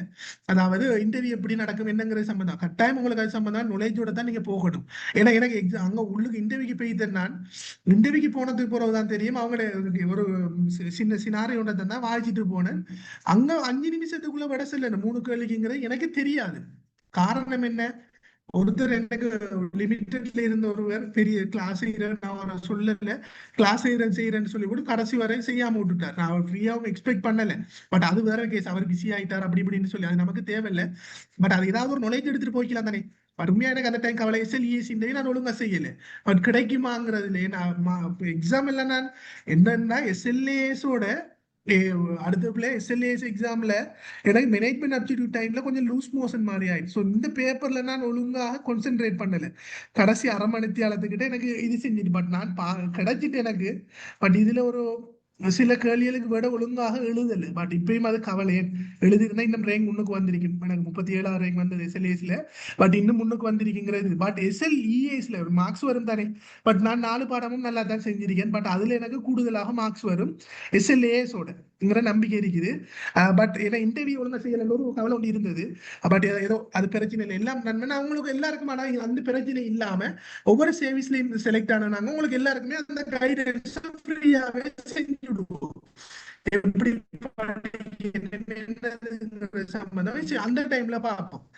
ஓகே சார், பிஏ கிளாஸ் இருக்கு, எதுக்கெல்லாம் அப்ளை பண்ணலாம்? பிஏ கிளாஸ் இருந்தாமா நீங்க எஸ்எல்ஏஎஸ் அப்ளை பண்ணலாம். எப்ப ஸ்டார்ட் அடுத்தது கிளாஸ் எப்ப ஸ்டார்ட் ஆகும்னு போட்டிருக்கீங்க. கிளாஸ் வார வியாழன்ல இருந்து ஸ்டார்ட் ஆகுது, நாளை அண்டையில இருந்து ஸ்டார்ட் ஆகுது. நீங்க விரும்பினவங்க பேமெண்ட் செய்து ஜாயின் பண்ணி கொள்ளுங்க. நான் உங்களுக்கு டீடைல்ஸ் குரூப்ல வரேன் சார். யூடியூப் ஐடி என்ன அஃப்ரோ ஸ்லோ ஸ்கூல்னு சொல்லி அடிச்சு கொள்ளுங்க. நான் இந்த உங்களுக்கு அவடத்தை மார்க் பண்ணி விட்றேன். நீங்க சார் லெட்ஸ் லேர்ன் வெல்கம்னு சொல்லி அதுலயும் போயிட்டு கிடைத்த வீடியோ பார்த்து கொள்ளலாம். நான் இந்த வீடியோவையும் உங்களுக்கு குரூப்ல போட்டுக்கொள்வேன். இதுல ஐக்யூ வீடியோவும் போட்டிருக்கிறேன், இன்ட்ரடக்ஷன் கிளாஸ். ஸோ விரும்பினவங்க பார்த்து கொள்ளுங்க. ஃப்ரீ ஐக்யூ கிளாஸ் ஒன்று இருக்கும், அதை பார்த்துட்டு விரும்பினவங்க ஜாயின் பண்ணி கொள்ளலாம். சார் உங்க யூடியூப் கிளாஸ் இருக்கணுமா கட்டாயம் எஸ்எல்எஸ் அப்ளை பண்ணா எஸ்எல்ஏஸுக்கு கிளாஸ் இல்லமா இல்லைன்னா திரும்ப பழைய அனைவருக்கும் நீங்க இடையில வந்து கேட்டீங்க மகள் நீங்க முன்னுக்கு பார்த்து கொள்ளுங்க என்னன்னா எஸ்எல்ஏஸுக்கும் கிளாஸ் தேவையில்லை பிளானிங் சர்வீஸுக்கு தான் கிளாஸ் தேவை எஸ்எல்இஎஸ்க்கு கூட்டுறதுக்கு வாய்ப்பு இல்லை மகள் என்னன்னு தெரியல எஸ்எல்இஎஸ் இது பார்ப்போம் சார் ஜிகே கிளாஸ் இருக்கா சார் ஜிகே கூட கிளாஸும் நடக்குமா உங்களுக்கு அதோட கொண்டு போய் பாடு சார் அப்ளை பண்ண குவாலிஃபிகேஷன் கொஞ்சம் சொல்லிடுமா நான் இந்த வீடியோ போடுவேன்மா நீங்க பார்த்து கொள்ளுங்க சார் ஃபர்ஸ்ட் சாய்ஸுக்கு மட்டுமா சார் வேக்கன்ட் கிடக்கும் செகண்ட் சாய்ஸ் பார்க்க மாட்டாங்களா நீங்க இப்ப எஸ்எல்ஏ செலக்ட் ஆயிட்டீங்க 3 சர்வீஸ்ல நீங்க ஃபர்ஸ்ட் சாய்ஸுக்கு தான் உங்களுக்கு சான்ஸ் செகண்ட் தேர்ட் பார்க்க மாட்டாங்க கூட்ட மார்க்ஸ் எடுத்தீங்க ஃபர்ஸ்ட் சாய்ஸ் அதுலயே போயிடும் அதுல இல்லாட்டி தான் செகண்ட் சாய்ஸ் பார்ப்பாங்க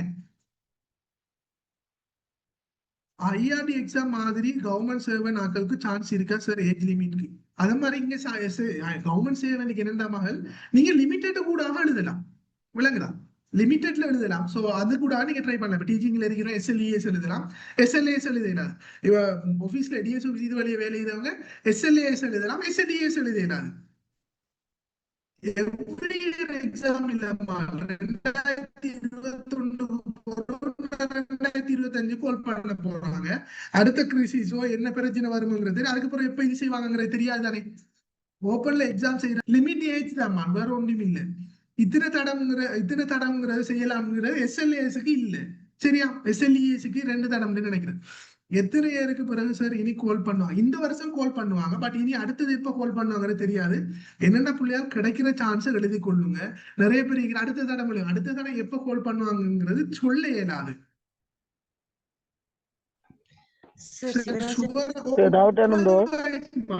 இங்கிலீஷ் பண்ணிட்டா அது ஓகே கன்ஃபார்ம் உங்களுக்கு மீட்ட போட்டு தான் நீ செய்வாங்க பட் நிறைய மெசேஜ் போயிட்டு இருக்கிறாள் இந்த கிளாஸ் தனிப்பாட அனுமதிக்கிறோம் பண்ணிக்கொள்ளலாம் லிமிட்டட் அக்கவுண்ட் என்னன்னா அக்கவுண்டிங் சயின்ஸ்ல லிமிட்டடும் ஓபனும் ஒரே பாடம் தான் 4 பாடம் சொல்லுங்க மேடம் சார் பேப்பர் கட்டமைப்பு அப்படின்னு சொல்லிங்களா ஐக்யூ மியூட் பண்ணி நிறைய பேர் நிறைய டவுட் கேக்குறாங்க ஹலோ சார் பகுதி 1 பகுதி 2 மாணவன் பகுதி 1ல 2 பாடம் ஐக்யூ கிரை தரும் இது முடியத்தான் ஒவ்வொரு சர்வீஸுக்கும் வித்தியாசமா வரும் சரியா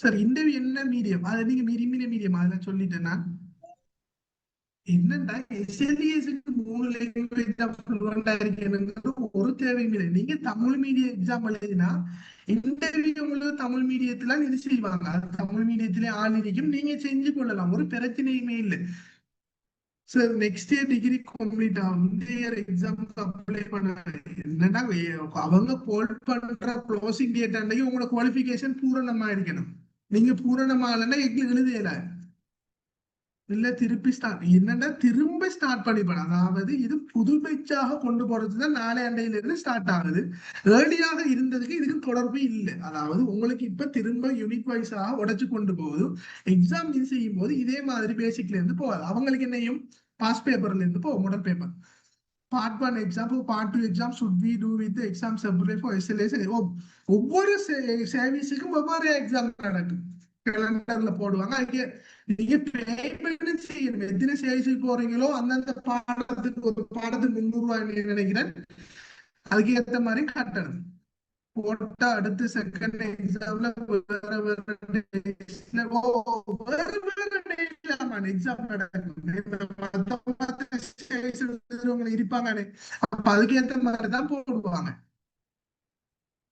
this year call பண்ணோம் இந்த இயர் கால் பண்ணாங்க எப்படி கேட்பாங்க இன்டர்வியூல நான் இன்டர்வியூ சம்பந்தமாக சொல்லல நான் டைம் அது 30 ரூபாய் தான்டா சார் டவுட் உண்டு நான் யூனிவர்சிட்டி ஃபைனல் இயர் ஸ்டூடண்ட் எல்லாம் கம்ப்ளீட் ஆகிட்டு அக்டோபர் 6 எக்ஸாம் அப்ளை பண்ணலாமா அப்ளை பண்ணாங்க அப்ளை பண்ணதுக்கு ஒரு ரிசல்ட்ஸ் தான் பிரச்சனை இல்லமா ஜிபி எக்ஸ்பெக்ட் பண்ற நாம போட்டுட்டு அங்க ரிசல்ட் ஷீட்ல சப்மிட் பண்ணலாம் உங்களுக்கு நாட்டு பள்ளி வேணுமா கறிக்கு ஐயா எங்க இருக்கு வேணுமா அப்போ உனக்கு நாளைக்கு எடுத்து வந்தாரு 2000 ரூபா அப்போ நல்ல சாவல் ஒரு நாள் சில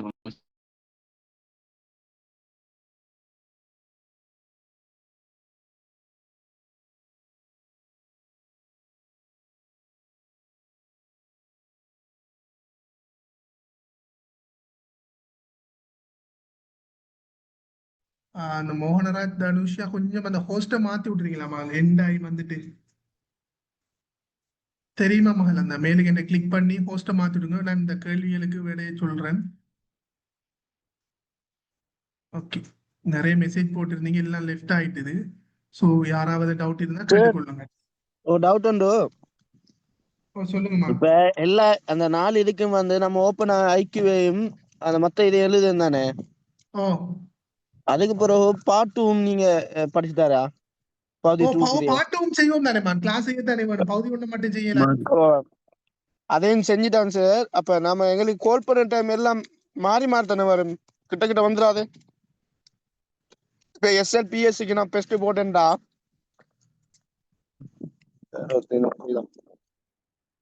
பாட்டு முடிஞ்ச உடனே மகன் பாட்டும் இருக்குதானே, அதுல என்ன செய்வாங்கன்னு சொன்னா உங்களுக்கு டைம் இருக்கும். ஒவ்வொரு போட்டு விட்டு தான் வைப்பாங்க. அதாவது இந்த கிழமை SLAS நடந்தா அடுத்த கிழமை SLAS அப்படின்ற மாதிரி தான் வைப்பாங்க. நீங்க அதை பத்தி செஞ்சு கொள்ள தேவையில்லைமா. அது சரி, அந்த நாளைக்கு இருக்க கிளாஸ் நீங்க வைப்பீங்க ஓகே தானே? நான் எல்லாத்துக்கும் வைப்போம் தானேமா, எல்லா பாடத்துக்கும் சேர்த்தானே வேணும். ஓகே ஓகே சரி சார். இப்பயே ஸ்டார்ட் பண்ணுங்க எல்லாத்துக்கும், இல்ல முதல் ஃபர்ஸ்ட் என்னென்ன மகன், இப்ப எல்லா பாடத்துக்கும் ஸ்டார்ட் ஆகி பிரயோசனம் இல்லையே. முதல் இதை கொண்டு போவோம், எக்ஸாம் இது செய்யும் போது உங்களுக்கு அதுக்கு ஏற்ற மாதிரி செஞ்சு கொள்ளப்படும். Okay sir. அப்ப இது நியூ பேட்ச் தான் என்ன சார் எங்களுக்கு புதுசா? புது பேட்ச் தான் இது. ஓகே அடுத்தது சார். ப்ளீஸ் சார், கதைக்கு விடுவோம், கதைக்கு விட்டுறாங்களே. எக்ஸாம் 2000 கால் பண்ணினா எக்ஸாம் இப்ப நடக்கும் சார். என்னன்னா இந்த முறை கொஞ்சம் குயிக்காக எக்ஸாம் நடத்தணுங்கிறதுல அவங்க குறியாக இருக்காங்க. அதுக்கு ஏற்ற மாதிரி இது செஞ்சு கொள்வாங்க. ரெக்கார்ட் தருவோம், ஒவ்வொரு எக்ஸாம் முடியையும் உங்களுக்கு, அதாவது கிளாஸ் முடியையும் உங்களுக்கு ரெக்கார்டிங் தருபடும். சரியா சார்? மற்ற இந்த ஜாப்ல இருக்கிற பெனிஃபிட் ஏதாவது சொல்லலாமா சார்? என்ன மகன், நிறைய பெனிஃபிட் இருக்குது மகன். என்னன்னா உங்களுக்கு இது எல்லா சர்வீஸுக்கும் பொதுவா இருக்கிறேன்னு சொன்னா சலரியும் வந்துட்டு SL1 salary scale. அதாவது இப்பயே பேசிக் நினைக்கிறேன் 2027 படி 84,000 பேசிக், மத்த கொடுப்பனவு இல்லாம. அப்ப மத்தது எல்லாம் சேர்த்தீங்கன்னு சொன்னா நிறைய வரும். இதே டைம்ல உங்களுக்கு பாஸ்போர்ட்டும் வந்துட்டு கலர் வித்தியாசமா. நார்மல்ல ஒரு ஆள் பாஸ்போர்ட் எடுக்கிறதும் இப்ப இந்த சர்வீஸ்ல இருக்கிறவங்களோட பாஸ்போர்ட் கலர் வித்தியாசம். ஸோ அப்ப அதுவே உங்களுக்கு இது அடுத்தது அவங்களுக்கு மத்தது என்ன சொல்ற பெர்மிட் தருவாங்க. 5 வருஷத்துக்கு ஒருக்கா பெர்மிட் எடுத்துக்கொள்ளலாம். ஸோ அப்படி நிறைய சலுகைகள் இருக்குமா. பொதுவாகவே SLASங்கிறத ஒரு ஊரை வந்துட்டு DS தானே பெரியாள், பொதுவாக இந்த கல்வி இதுக்குள்ளால வாரதில்ல. ஸோ அவர் தான் வந்து டீல் செய்வார். அவர் வந்து ஒரு SLAS தானே. இப்போ ZDA பாருங்க, ZDS LEAs. அப்ப இப்படின்னு சொல்லி பவர் இருக்கு, நிறைய இது இருக்கு மகன். அந்தந்த இதுல நிறையவே சொல்லிட்டு போகலாம், ஒவ்வொரு சேவை சம்பந்தமாகவும். சரியா? How much maximum minimum salary என்னென்ன மகன், பேசிக் வந்துட்டு 84,000 2,000. இதோட உங்களுக்கு மத்த கொடுப்பனவுலாம் இருந்து ஒவ்வொரு இடத்தை பொறுத்தும் வித்தியாசப்படும். இப்ப SLASல ADS இருக்கிற ஒரு ஆளுக்கு வேற, மத்த கொமிஷன் போற ஆளுக்கு வேற, செக்ரட்டரிக்கு போற ஆளுக்குலாம் அப்படி வேற அலவான்ஸ் சொல்லி வித்தியாசப்படும். சயின்டிபிக் சர்வீஸுக்கு வந்துட்டு சில பாடங்களுக்கு நீங்க அந்த கெசட்டை பாருங்கம்மா. அப்ளிகேஷன் லிமிடெட் அக்கௌண்டிங் சப்ஜெக்ட் சொல்ல முடியுமா? அவங்களுக்கு மேலதிகமாக 2 பாடம் இருக்குதுமா, முதல் இருந்த மாதிரி இல்ல. சோ அன்றைக்கும் யாரோ என்கிட்ட கேட்டிருந்தாங்க, சார் ஒரு ஆள் சொன்னதாம் 8 பாடம். என்னன்னா முதல் தான் 8 பாடம், பட் இப்ப பார்ட் 1ல 2 பாடம், பார்ட் 2ல 2 பாடம் தான். அதாவது மத்ததெல்லாம் பிரிச்சு 2 உடச்சு வச்சுக்காங்க. ஸோ அதையும் செஞ்சுக்கொள்ளுங்க சார். எவ்வளவு நாள் இருந்து ட்ரை பண்ணணும், அது உங்களோட இதை பொறுத்துமா. நீ இப்ப ஸ்டார்ட் பண்ணிருந்தா நீங்க இப்ப கிளாஸுக்கு ஜாயின் பண்ணி கண்டினியூவா படிச்சு கொள்ளுங்க, உங்களுக்கு சரியாக வந்து கொள்ளும் பிள்ளையா, ஒரு இஷ்யூ ஒண்ணும் இல்லை. கிளியரா? Okay okay sir. உங்களுக்கு சந்தேகங்கள் இருந்தா இந்த நம்பர்ஸை கான்டாக்ட் பண்ணி நீங்க கேட்டுக்கொள்ளலாம். கிளாஸ் சம்பந்தமான டீடைல்ஸ் உங்களுக்கு குரூப் ஒன்லையும் போடும், அல்லது இந்த 2 நம்பர்ல நீங்க செஞ்சு கொள்ளலாம். SLASக்கு அதே தான், சேவிங்ஸ் எல்லாத்துக்கும் பேசிக் சேம் தான். கான்டாக்ட் பண்ணுங்க, MSO கிளாஸ் டீடைல்ஸ்னு சொல்லி உங்களுக்கு தரப்படும். எக்ஸாம் செய்ய இவ்வளவு காலம் எடுக்கு. முதல் வந்துட்டு லேட் ஆகுது, அதாவது பார்ட் 1 முடிஞ்சு 3 மாசம் கொடுத்து பார்ட் 2 நடந்து அதுக்கு பிறகு இருந்து இன்டர்வியூ ப்ரோசஸ் ஆகி வாரது. பட் இப்ப ஷோர்ட்டா நடத்தணும்னு சொல்லி ஒரு இது ஒன்று செஞ்சுட்டு இருக்காங்க. பட் வந்து கொள்ளட்டுமே பாப்போம். இப்ப எனக்கு ட்ரைனிங் போயிட்டு இருக்குது பிள்ளையால், முடிஞ்சது போறதுதான் பிளேஸ்மெண்ட் போடுவாங்க. சார் என்வாயன்மெண்டல் ஆஃபீஸருக்கு கிளாஸ் போகுதா? என்வாயன்மெண்டல் ஆஃபீஸர்ஸுக்குன்னு சொல்லி செப்பரேட்டா செய்யலாமா, மத்ததோட இணைஞ்சு போகுது. ஏஜ் லிமிட் வந்து அப்ளிகேஷன் கால் பண்ண போகல தானே சார் பாப்பாங்க. ஓம் இப்ப பாக்கல, அதாவது அப்ளிகேஷன் க்ளோசிங் டேட் அன்னைக்கு நான் பாக்குறேன். ஓகே விளங்கிட்டாமா? Sir, okay age sir. Limit exam வந்துட்டு இப்ப நடக்க போக்குள்ள பாக்குறேன். பார்க்க அப்ளிகேஷன் மாட்டாங்களே. கோல் பண்ணி இல்ல க்ளோசிங் டேட் அன்னைக்கு தான் பாக்குறேன். நான் இப்ப அதுதானே சொன்னேன். எக்ஸாம் நடந்ததுன்னா எங்க 2025. சோ 2021 கோல் பண்ணினதுக்கு இப்ப இது செஞ்சு பார்த்தா அப்படி இல்லையே பிள்ளையார். பகுதி ஒன்றும் பாஸ் பண்ணி பவனி எவ்வளவு காலம் சார் எப்ப ஸ்டார்ட் பண்ண போற கிளாஸ்? இப்ப ஸ்டார்ட் பண்ண போறது தனி எஸ்எல்ஏஸுக்கு ஓலைலன் சேல்ஸுக்குரிய பகுதி ஒன்றுக்குரியதாக ஸ்டார்ட் பண்ணி படுது பிள்ளையார். இதைத்தானே இந்த மேலுக்கு நான் போட்டிருந்தேன் தான் உங்களுக்கு கிளாஸ் டீடைல்ஸ். ஸோ உங்களுக்கு 16 மணித்தியாலம், சாரி 16 கிளாஸ் 32 மணித்தியாலம் எல்லாமே இது செய்யப்படுங்கிறது போட்டிருந்தேன் 3000. ஸோ பேமெண்ட் டீடைல்ஸ் குரூப்ல போட்டுப்படுங்கிறதையும் போட்டிருந்தேன். லிமிடெட் சம்பந்தமா நேத்து சார் கிளாஸ் செய்திருந்தார். ஸோ நான் அதில் நீங்க போடுங்க, நான் உங்களோட லிங்கையும் போட்டு விடுறேன் குரூப்ல. வேற சரி சார், சந்தேகம் இது இல்லைன்னு வந்துட்டு சொன்னா 2 நம்ம கிளாஸும் கிளாஸை முடிச்சு சேர்த்தா சார் கொள்வோம். 3000 ரூபா. ஓம் ஒரு ரெண்டுக்கும் சேர்த்து தான், தனிப்பாடத்துக்கு இல்ல. ஒரு தனிப்பாடம்னு சொன்னா நீங்க 1500 பேமெண்ட் செய்யணும். சார் இப்ப 2 பகுதி பாடம் ஒன்று சேர்த்து எக்ஸாம் 32 பாஸ் மணித்தியாலம் பண்ணி சார். ஒரு 2 மாதம். ஓம் 16 கிளாஸ். ஓகே, ஒரு பாடத்துல 16 கிளாஸா? 2 பாடத்துக்கும் சேர்த்துமான். ரைட் உங்களுக்கு 16 டைம் போட்டிருக்கிறேன். ஒவ்வொரு கிளாஸும் வந்துட்டு ஐக்யூ கிளாஸ் செவ்வாயும் வியாழனும் 27 இருந்து 9:30. கிரகித்தல் சனியும் ஞாயிறும் 27 இருந்து 9:30. ஏதாவது மாற்றம் இருந்தா உங்களுக்கு ஏர்லியாவே சொல்லிட்டு மாற்றி நடக்கும் கிளாஸ். இது ஒரு யூசுவலான time table. Okay sir. Okay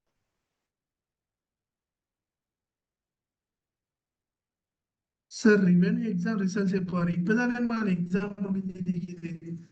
எத்தனை பேர் எழுதிக்கிறாங்கன்னு தெரியாது. பேப்பர் ப்ரொசீஜர் முடிஞ்சிருக்கிறாங்க. எப்படியும் குயிக்கா வரும். ஏன்னா அவங்களோட நிறைய சேவிஸ் அவங்க தேவைங்கிறதால கட்டாயம் குயிக்கா தான் எடுத்துக்கொள்வாங்க. வேற சரி சந்தேகம் இல்லைன்னு சொன்னா நம்ம முடிச்சு கொள்வோம்.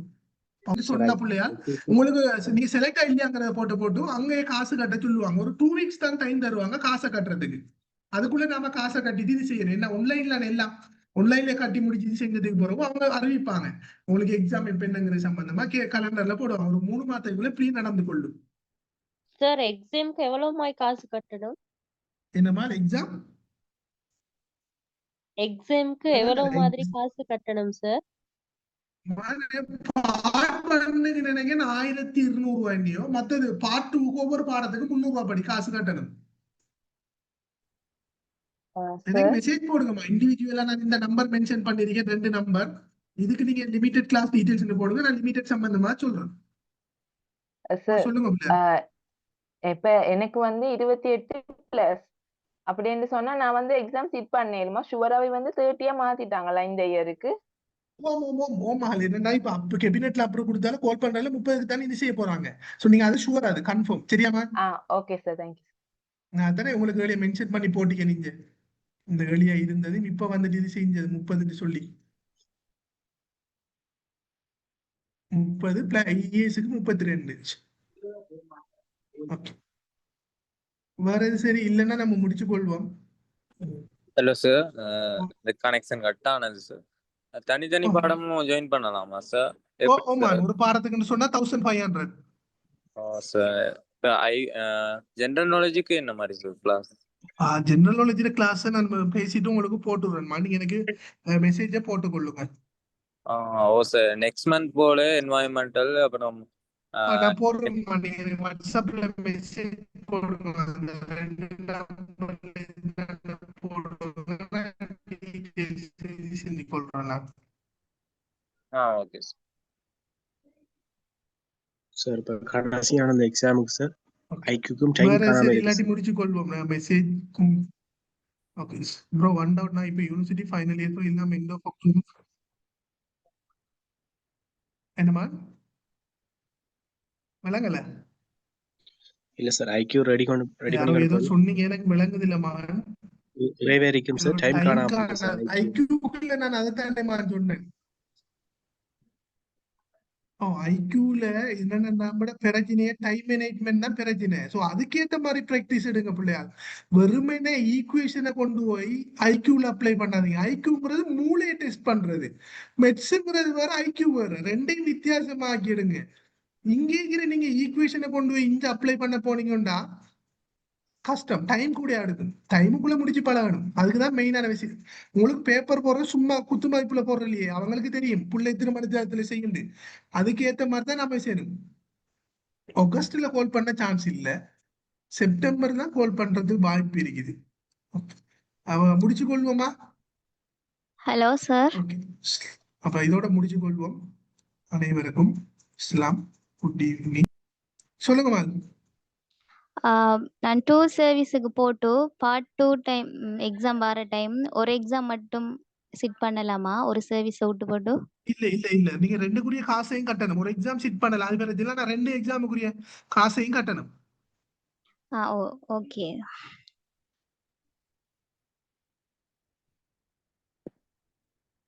ஓகே, நான் முடிச்சு கொள்வோம். அஸ்ஸலாமு அலைக்கும்.